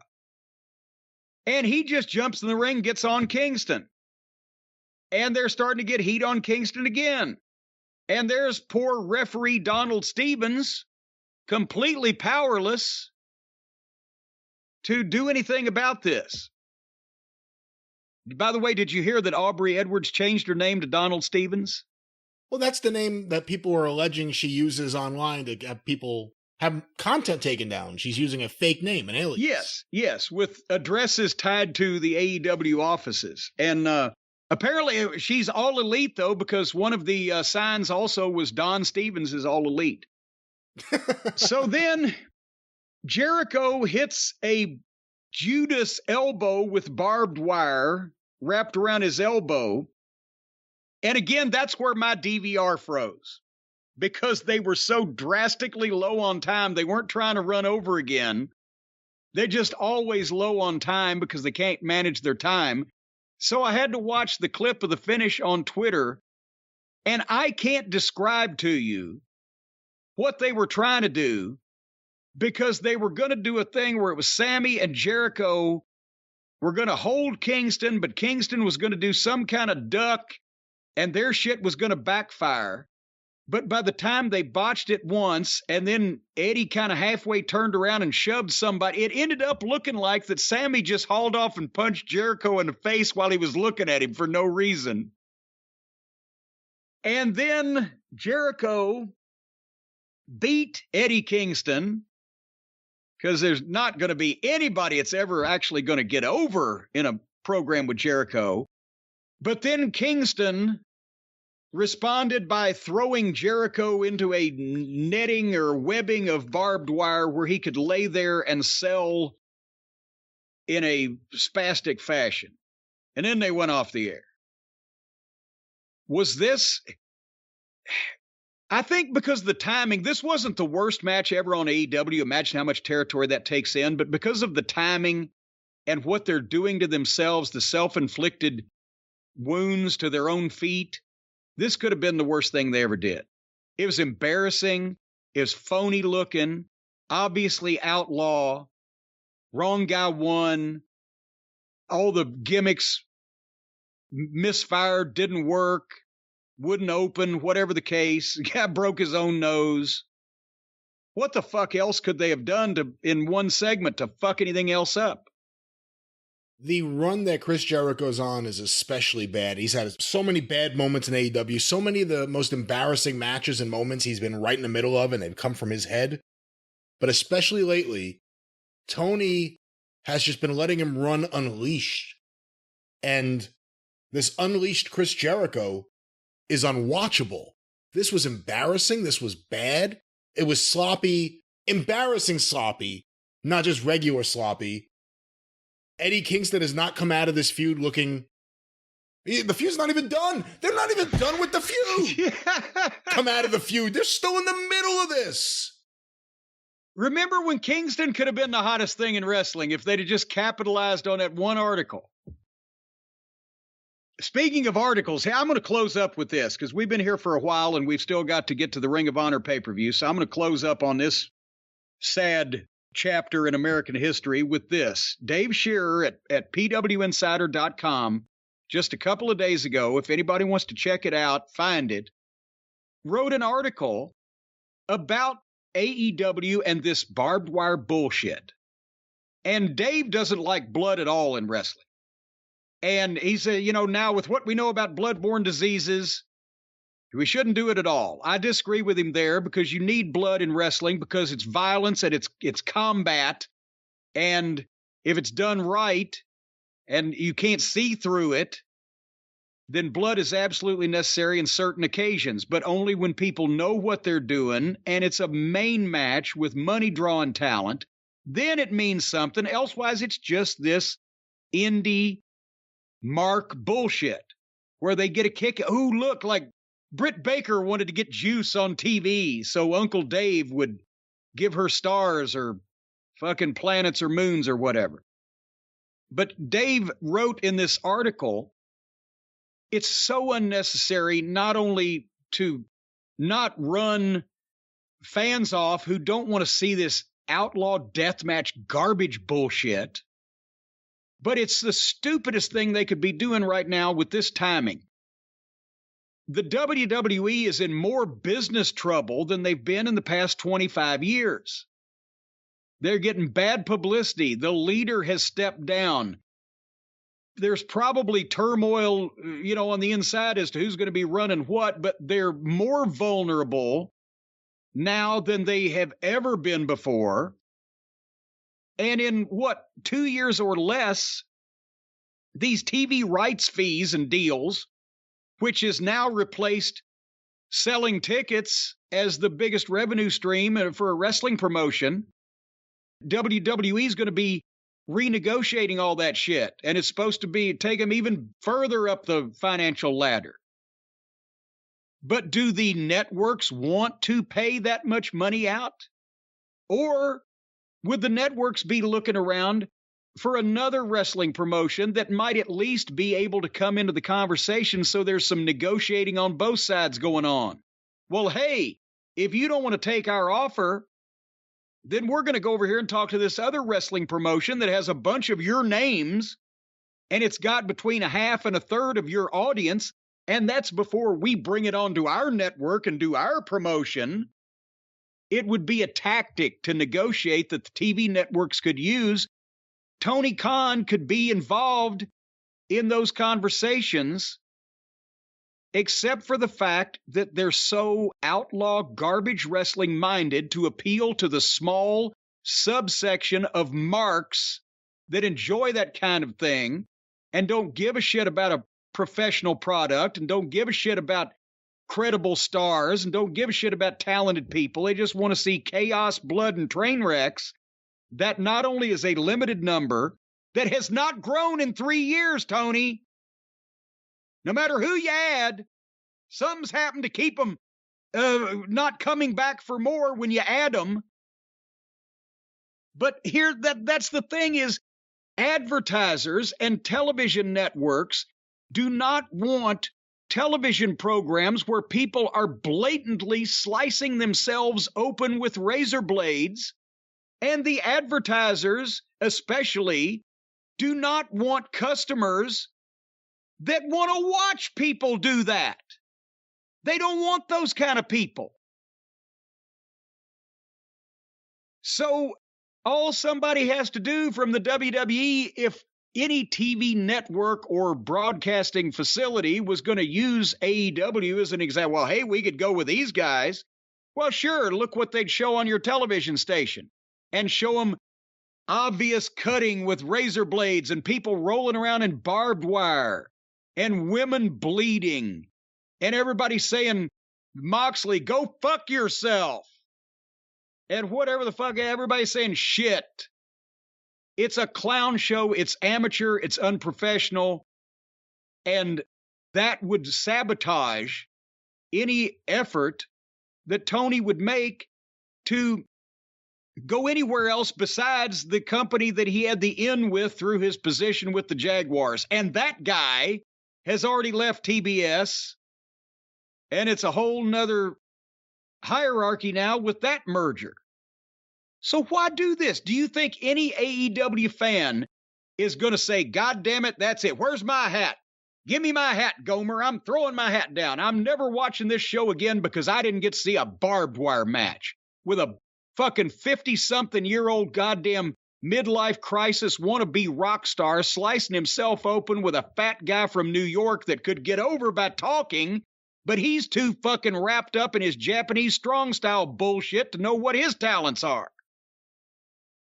That's a question that some programming executives might be asking. Do we want to look at this shit? Or do we want to put up with the WWE because at least they give us professionalism? Can you imagine if Frank Sinatra decided to, like, all of a sudden do Gigi Allen's act?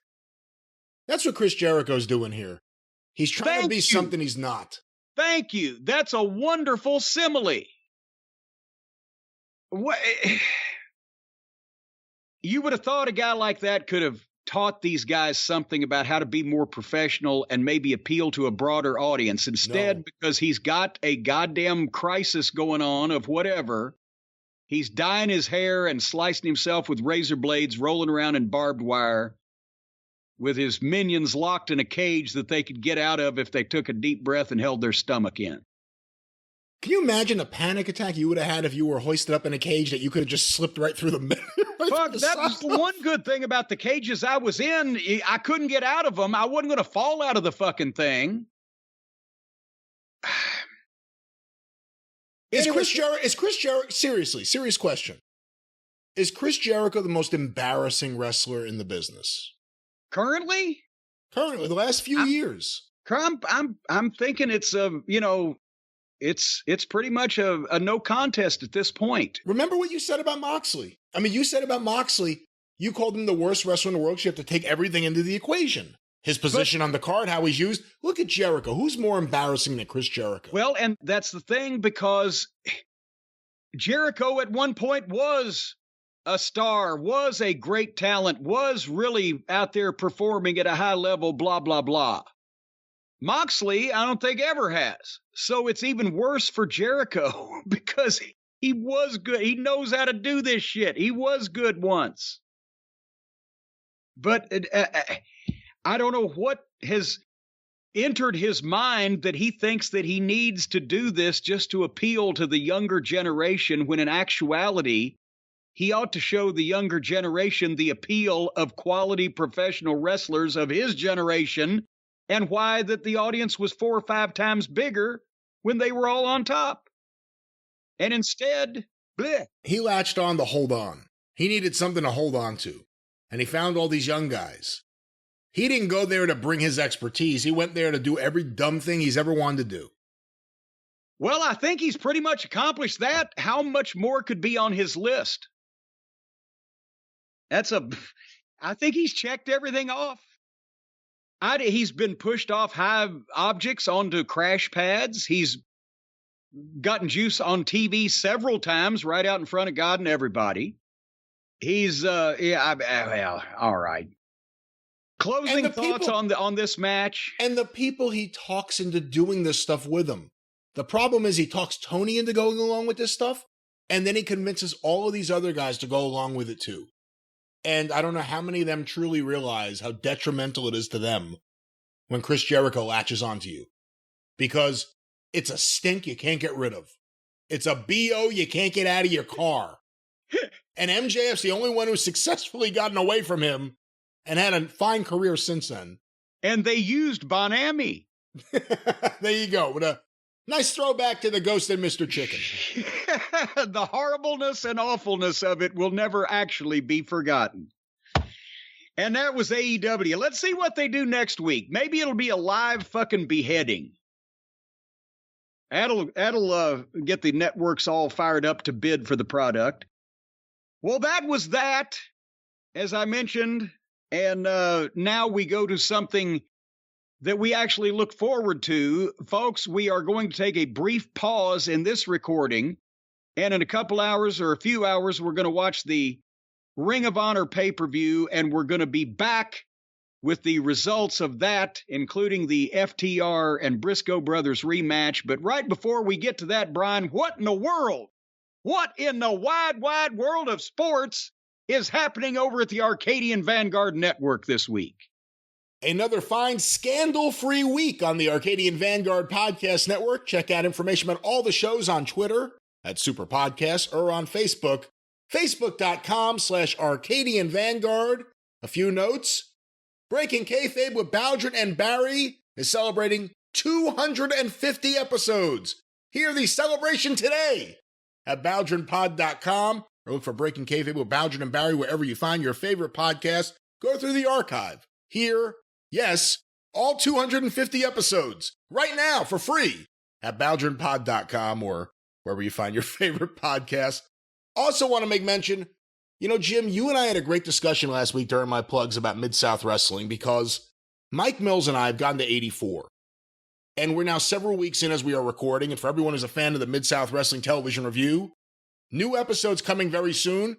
We're actually recording a whole bunch right now, and we're having a great time. So stay tuned. These are great episodes. 1984, that golden year. You know what? I'm not justifying it. And I'm not saying I agree with it. But seeing how Mid-South comes, as I said on the show, shot out of a cannon into 1984, I understand why someone like Ted DiBiase thinks it was all hot-shotting. Because seeing what it was, and then seeing almost instantly in 1984, by the second week of 84, there's no segment you could skip over.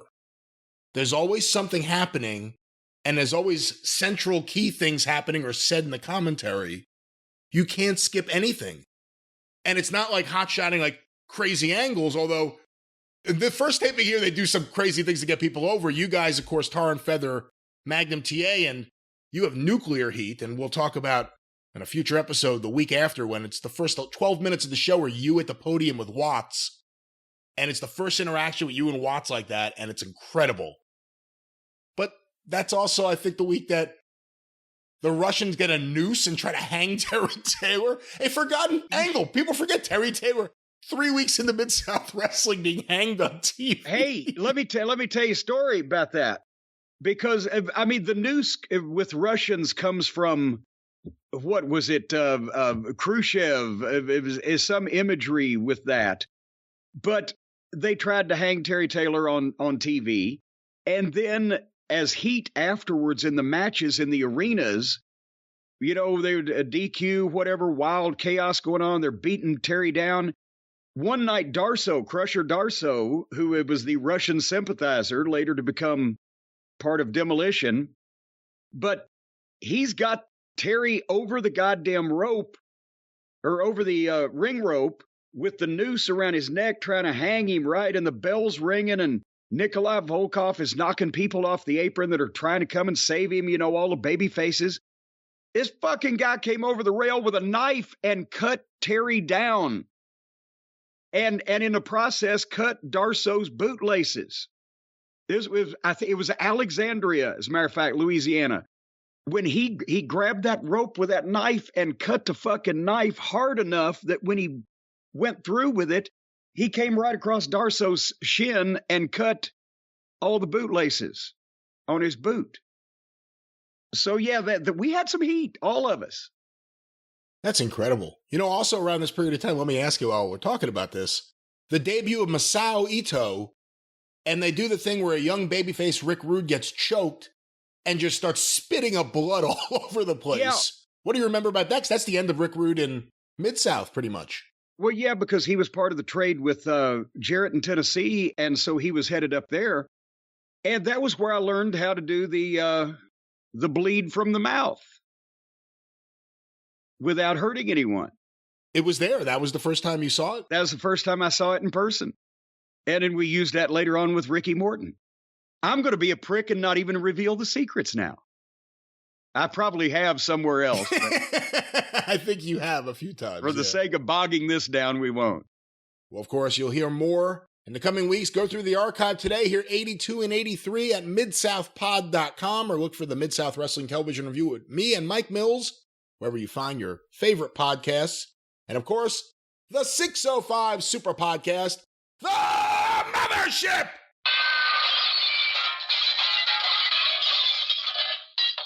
Some things in production right now, some big Arcadian Vanguard things in production right now, but go through the archive today at 605pod.com. Available wherever you find your favorite podcasts. The Mothership. All right, I like that. And another thing I hope to like will be the Ring of Honor pay-per-view. Of course, airing wherever you find your favorite pay-per-views this Saturday night as we are recording. Let's go to this right now. When we return, it'll be Sunday morning and a review of Ring of Honor. Hopefully you're hearing this Sunday night. All right, folks, we're back, and this ain't going to take long. Brian, some people in the world think that I just blow up in anger over every little incident. The light bulb blows, and oh my God, and whatever. And it's not like that. You've had enough experience with me to know that it's not like that at all. It's an accumulation, a building of things, a steady ramping up of frustrations until finally something happens at the right time for me to make headlines if I'm out in public. You may remember, if you're a longtime listener of this program, we haven't done this in about 6 months or so, the Spectrum public service announcement. If you have Spectrum cable, telephone, television, internet, whatever the fuck, you're an idiot just like me, because that's what I've got. And the longtime listeners, those for more than 6 months, will remember that about 6 months ago, you and I were having problems with our Skype, trying to record these programs, and I called these incompetent numbnuts, these turd blossom nitwits at Spectrum, and they sent a guy out, and after he talked to 3 of their technicians on the phone for an hour apiece, and then told us that they all 3 did wrong things, he left the house, and the Skype has been working since then. And all I'm doing is paying twice as much as I should be paying for half of what I'm supposed to get. But the next time that I call these no good, incompetent, criminal pieces of shit who've been stealing my money to come over here in this house, and they don't fix it, that's going to happen because they can't fix anything. They've been out here multiple times. It costs me more money every time. The next time, I've told everybody, I'm going to yank every goddamn wire out of these walls, never do one of these shows again, and physically assault the Spectrum representative here in my home. So I've chosen to ignore them and just pay them twice as much as I'm supposed to.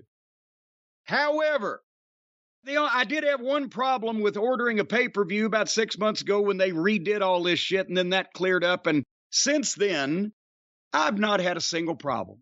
I've been able to have every rotten, stinking, phony, boring, bullshit pay-per-view put out by every wrestling promotion that we've watched, delivered right to my television. But the one that I want to see, Brian, that's where they got me.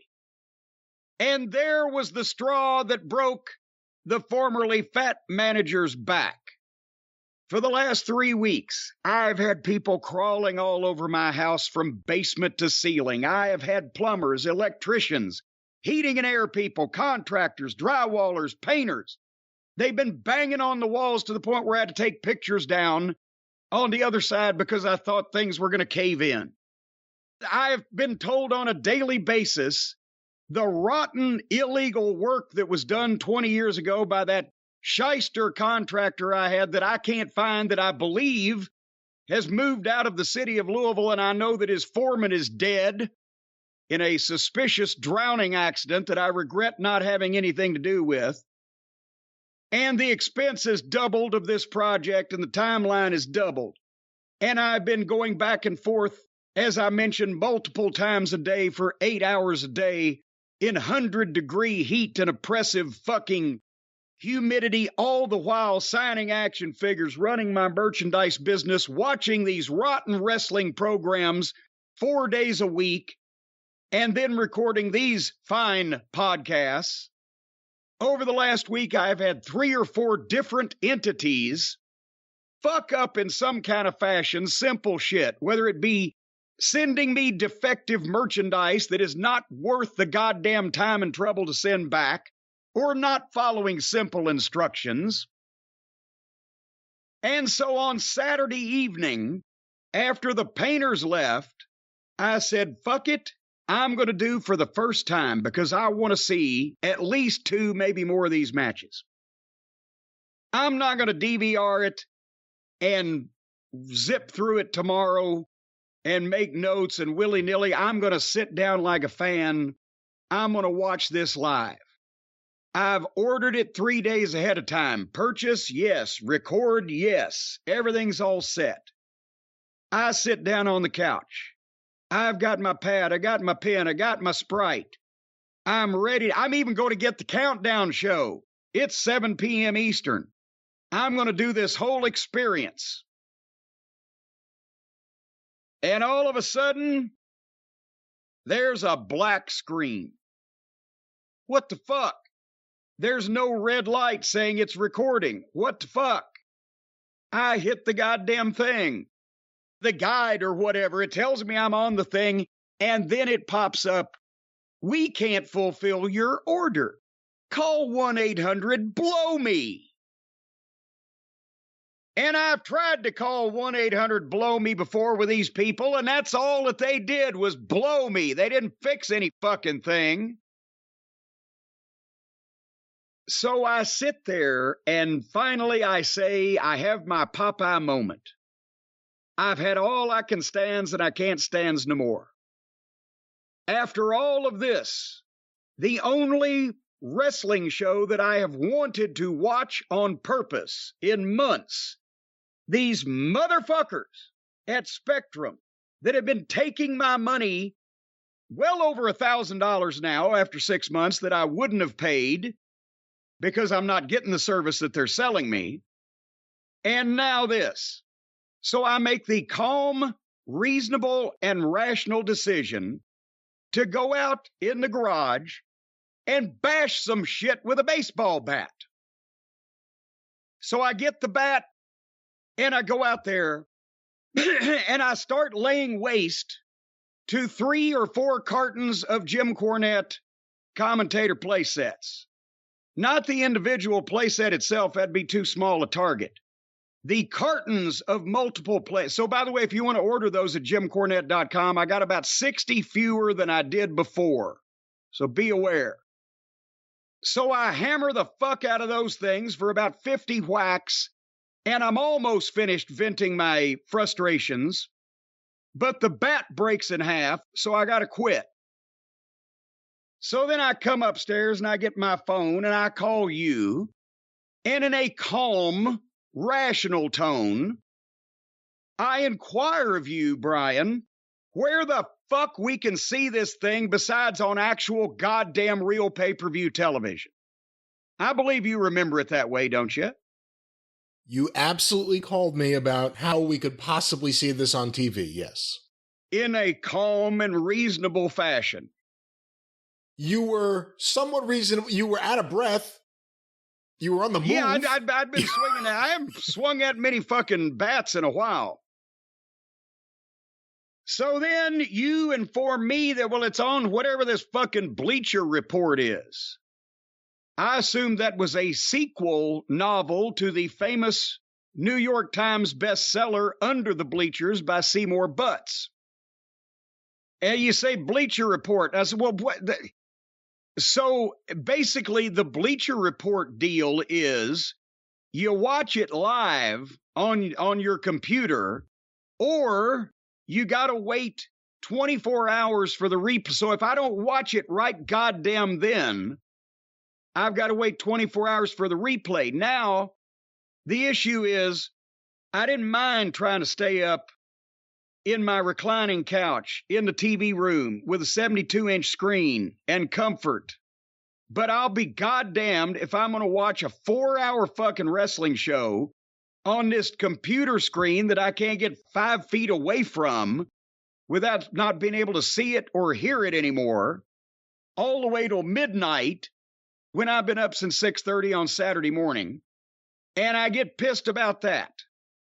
And I go back downstairs, go back out in the garage, grab a broomstick to compensate for the broken bat, and resume bashing shit, which by now has attracted Stacy's attention, and she's come out to determine whether I'm going to have a heart attack or a stroke.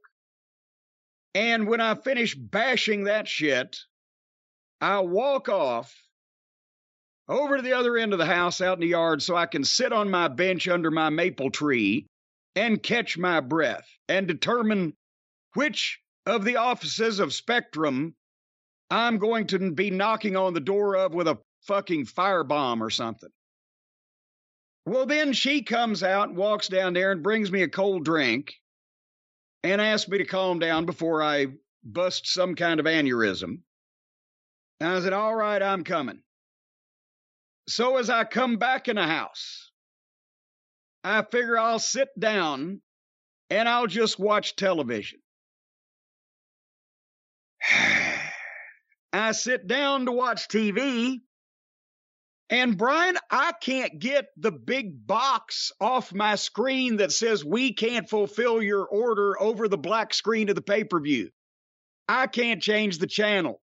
I turned the cable box off. I turned it back on. I unplugged. I did every goddamn thing that I could think of to do.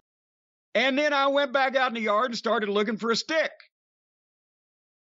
Well, then Stacy comes in behind me and starts punching buttons on the remote just at random, and somehow goes to our DVR, which then leads us back to our cable guide, which then leads us back to television. And she comes out to tell me that. And as I come in to sit down, she says, where's Harley? I said, what do you mean, where's Harley? She was upstairs with you. Well, she's not up here. Well, she's not down here. I said, could she have possibly walked out behind you when you came out to find me? I don't know. Oh, shit. So now I said, you look in here. I'll look out there. I go outside.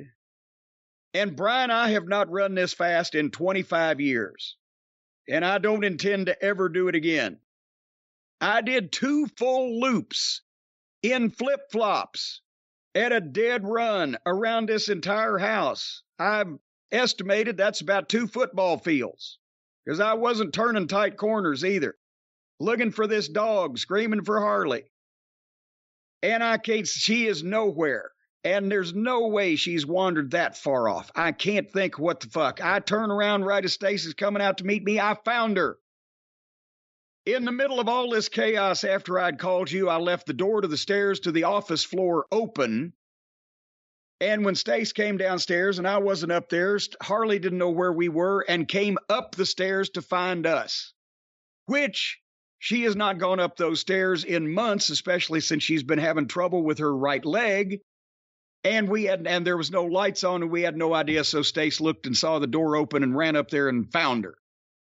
I come in and lay down on the floor, more blown up than since I last fucking wrestled a bunkhouse match with the Fantastics, and nearly puked on the floor after running those laps still at 8 o'clock at night, 90-something degree fucking weather. And as I'm laying there sweating and heaving and ready to puke, Stacy says, I got that Bleacher Report thing on the TV in the bedroom, And I said, I don't care if it's Lou Thez back from the dead, 2 out of 3 falls in a shoot with Frank Gotch. I ain't watching any fucking wrestling. Because I don't know how the Bleacher Report works to begin with. And I'd had enough for the day. So, what we are going to do, now that we know what basically happened, I'm going to watch between now and the time that we record the drive-thru in about less than 48 hours.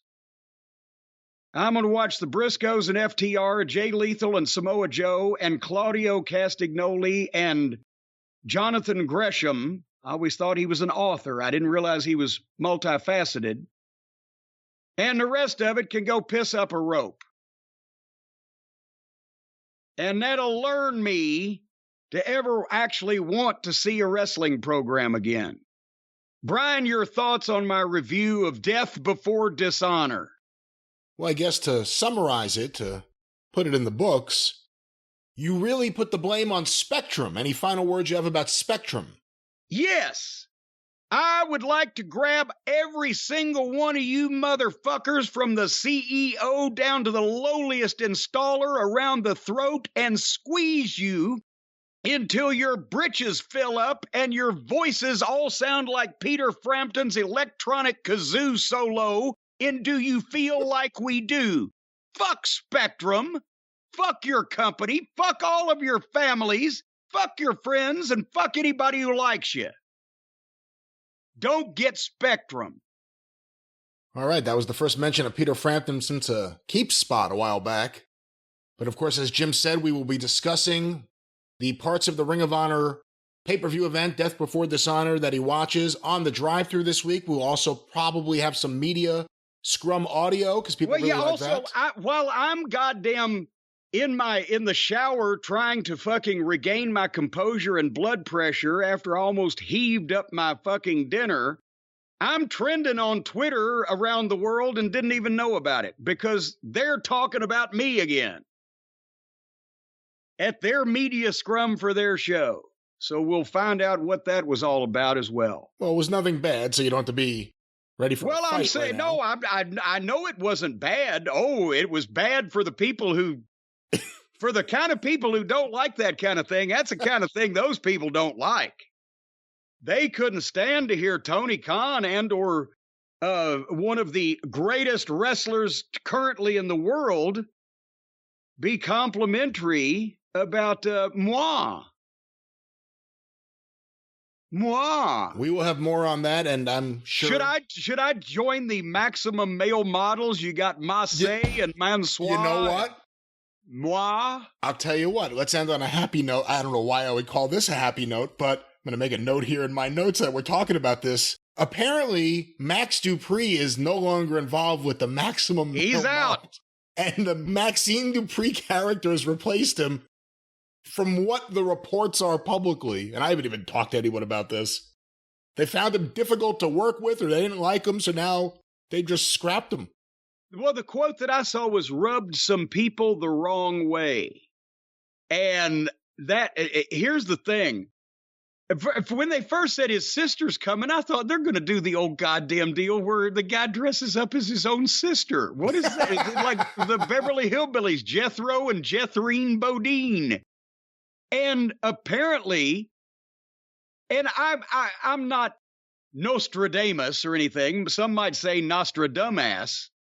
And I can't read people's minds, but I guarantee you what happened. Here's L.A. Knight, who becomes Eli Drake. Did I get that right, or was it vice versa? It was vice versa. Eli Drake became L.A. Knight. And we've said this when he was in NXT, when he was other places. The guy can work, he can talk, he's got personality, he's animated, he's got experience, he's an adult who looks like it and talks like it.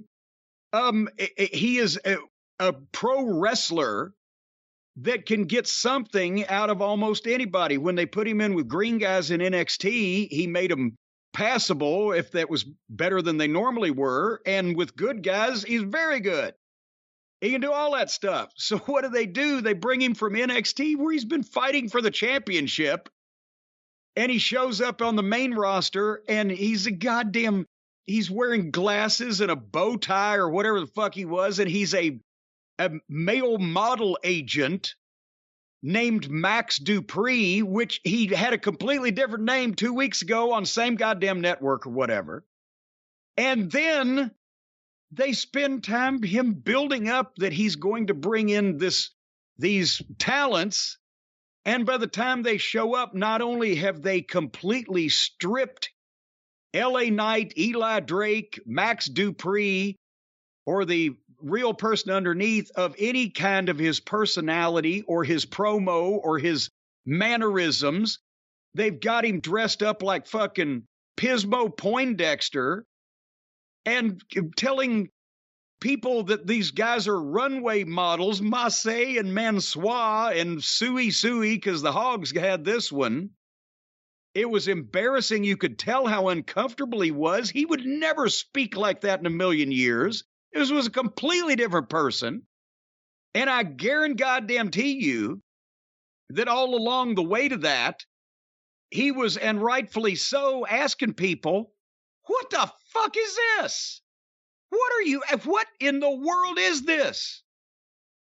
I've been doing this over here, and that's why you brought me up to the main roster, and now you want to completely change everything and make this me, which is not. And what sense does this make? And where is this going? And all the questions that you would ask when it's your fucking career that some goddamn glorified college graduate fucking comedy writers are trying to make a hoot out of. For Vince, this is one of the last Vince gimmicks. Well, and I'm sure he probably asked Vince too, because at that point, why not? If somebody is pointing a gun at you and say, walk the plank, you might as well say, well, just shoot now and save me the fucking jump. So, of course, I'm sure he rubbed people the wrong way when he looked at them like they had steaming turds hanging out of their mouths. And so what the fuck is this? And what the fuck are you trying to do? I'm sure he said it much more nicely than that, but they don't like that shit. But no, I'm surprised that I've met the guy a few times. We're not close friends. I'm an admirer of his work and worked with him a couple times in the NWA. But I'll guarantee you, from what I could see, they would almost have to hold a member of his family hostage to have made him go out and do that first introduction that we scoffed at and made so much fun of, because nobody would do that willingly unless, like I said, a family member, pet held hostage will fire you if you don't go out and do this and turn you into the goddamn authorities or something. There had to be something hanging over his head. They probably sold him on it as, just give it a shot. Yeah, well, they found out it wouldn't. And then he could say, like I did to gutless Gary Jester that time. Well, I was right.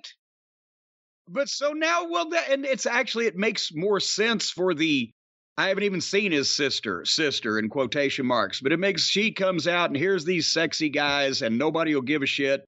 But at least maybe Eli Drake can go somewhere where he'll be appreciated. I was just looking on Twitter to see what else is trending. What else is trending other than you? And Baba Wawa? And right now trending is Kevin Dunn. And another one unrelated to Kevin Dunn, this one made me laugh. Rapey McForehead is trending. What? Matt Gaetz. What? Congressman Matt Gaetz. I guess they're calling him Rapey McForehead. I found out, so I was like, what the hell is this? And I clicked it, and that's what came up. But that's what's trending right now. Rapey McForehead. Well, at least I'm in good company. I see it too. Kevin Dunn, Rapey McForehead took my spot. I was in the middle spot on my thing here. Son of a gun. Everyone's looking at Kevin Dunn. You really didn't talk too much about that when we talked about Vince. The idea that this could be the end of Kevin Dunn's run in WWE and his influence in WWE. Well, and we mentioned it earlier that nobody's the executive producer of anything for 40 years, but also, it's time for something to change. And if they're going to change the product in any appreciable way, they got to get rid of Kevin Dunn because he's been the primary Vince whisperer behind this is entertainment, we're not wrestling, don't have anything to do with wrestling. That miserable little fucking bucktooth bastard. It just hates the idea, and we've talked about it many times, hates the idea he's in the wrestling business and will not admit it to anybody. So, I haven't cared for 30 years whether he burst into spontaneous combustion or not. But he's older than I am, and he's looked it, too, for a long time. How much older, actually? I never thought about that. I don't know. He's been older than I am ever since I first met him. I don't know how much, but he stayed ahead of me. So it's time for him to go off. It's not like he's hurting for money. He's leached millions of dollars off of a business that he didn't even want to be in and wasn't proud enough of to fucking admit it. So maybe we'll get some better camera work. Maybe we'll get some more sports-based presentation. He's been even past the writers and etc. of people who Vince takes their advice, he's been the main proponent for goofy, bullshit, bad entertainment in wrestling for ever since I was there. So it'll be good riddance, but we'll see how long it takes. I think one of the reasons he's trending is the stories going around about something from 2006 where Kevin Dunn, I have to read the whole thing here. He either didn't want to push Becky Lynch or didn't want to use Becky Lynch because he didn't think she was attractive enough and he hated her accent. Oh, yeah. Wait, I think it wasn't 2006, was it? Was it that long ago? Has she been around that long? But at one point, yeah, it was like he didn't like her accent and didn't want to put, he's another one 2016, excuse me. 2006, there you go. He's another one of the, big fake boobies and lingerie model. Laurinaitis was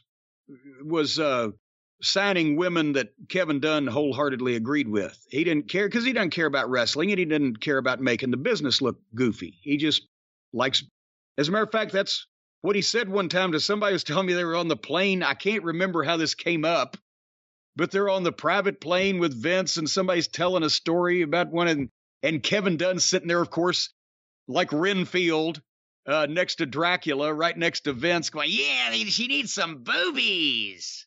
Oh, it was one of the girls was flat-chested. So Kevin said, yeah, she needs some boobies. And everybody was going around for a while afterwards imitating how he said, boobies. Anyway. And I guess one of the big things you're talking about influence, if he really is gone, from your experience there alone, the guys that he put down, the guys that he didn't want to use, the guys that never got, guys and girls who never got used because of Kevin Dunn saying that he didn't believe in them and trying to convince Vince of it. What do you think of that? I mean, how many people's careers were hurt by Kevin Dunn? And how many people, I remember you and Percy, Paul Bearer, sitting down for an interview years ago and him going off on Kevin Dunn. How many people didn't like him when you were there? Some people, like there was this one kid, I won't mention anybody's name. This one kid worked in the studio, just loved him, just adored him. He was kind of like a production assistant guy. And boy, after I fucking blistered him, old Bucky in Nova Scotia that time at the meeting, that one little production assistant, he was very brusque with me. Yes, Jim. No, Jim. After that, he was upset. Other people were like grinning like, God, we wish we could have said that shit. It just depended. It depended on who it was. And you ask whose careers did I don't know, because here's another thing. It's not like that I spent a lot of time in any meetings with Kevin Dunn and Vince together where it wasn't a production meeting about the show or production meeting about what we're doing on television. Just bullshitting around. I wasn't, and Kevin was good at that, where he wouldn't let a lot of people hear him saying, oh, that guy sucks or whatever. But I do know that just as an overall reputation or summation or opinion of the guy, I think I've told this before, but I'll tell you this, and that tells you enough about Kevin Dunn. There were a number of ex-WWE expatriates or refugees or whatever in TNA back in 2007, 8, 9. And after the production meeting there, we're sitting around Mike Tenay, Don West, and some of those people. Terry Taylor was one. And somehow that Kevin Dunn came up.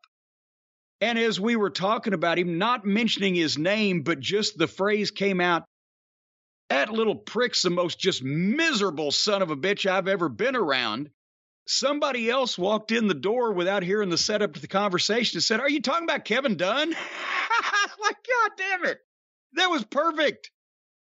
That's the summit. He's a little fucking miserable prick most of the time. He has that look on his face, and he's got that attitude and that demeanor that unless he's sitting next to Vince Dracula, he's just miserable. So that's my opinion of Kevin Dunn and other people's too. We'll keep everyone posted if he and other executives depart at any point soon, but for everything else, I guess we'll be back on the drive-thru. I forgot this is my show, isn't it? It is. Yeah, well, it started good and we hoped for a positive ending and then it all fell to shit. So come back next week and we'll do the same thing. We'll hope for good and we'll fall to shit. And until then, for another episode of The Experience, fuck Spectrum and bye-bye.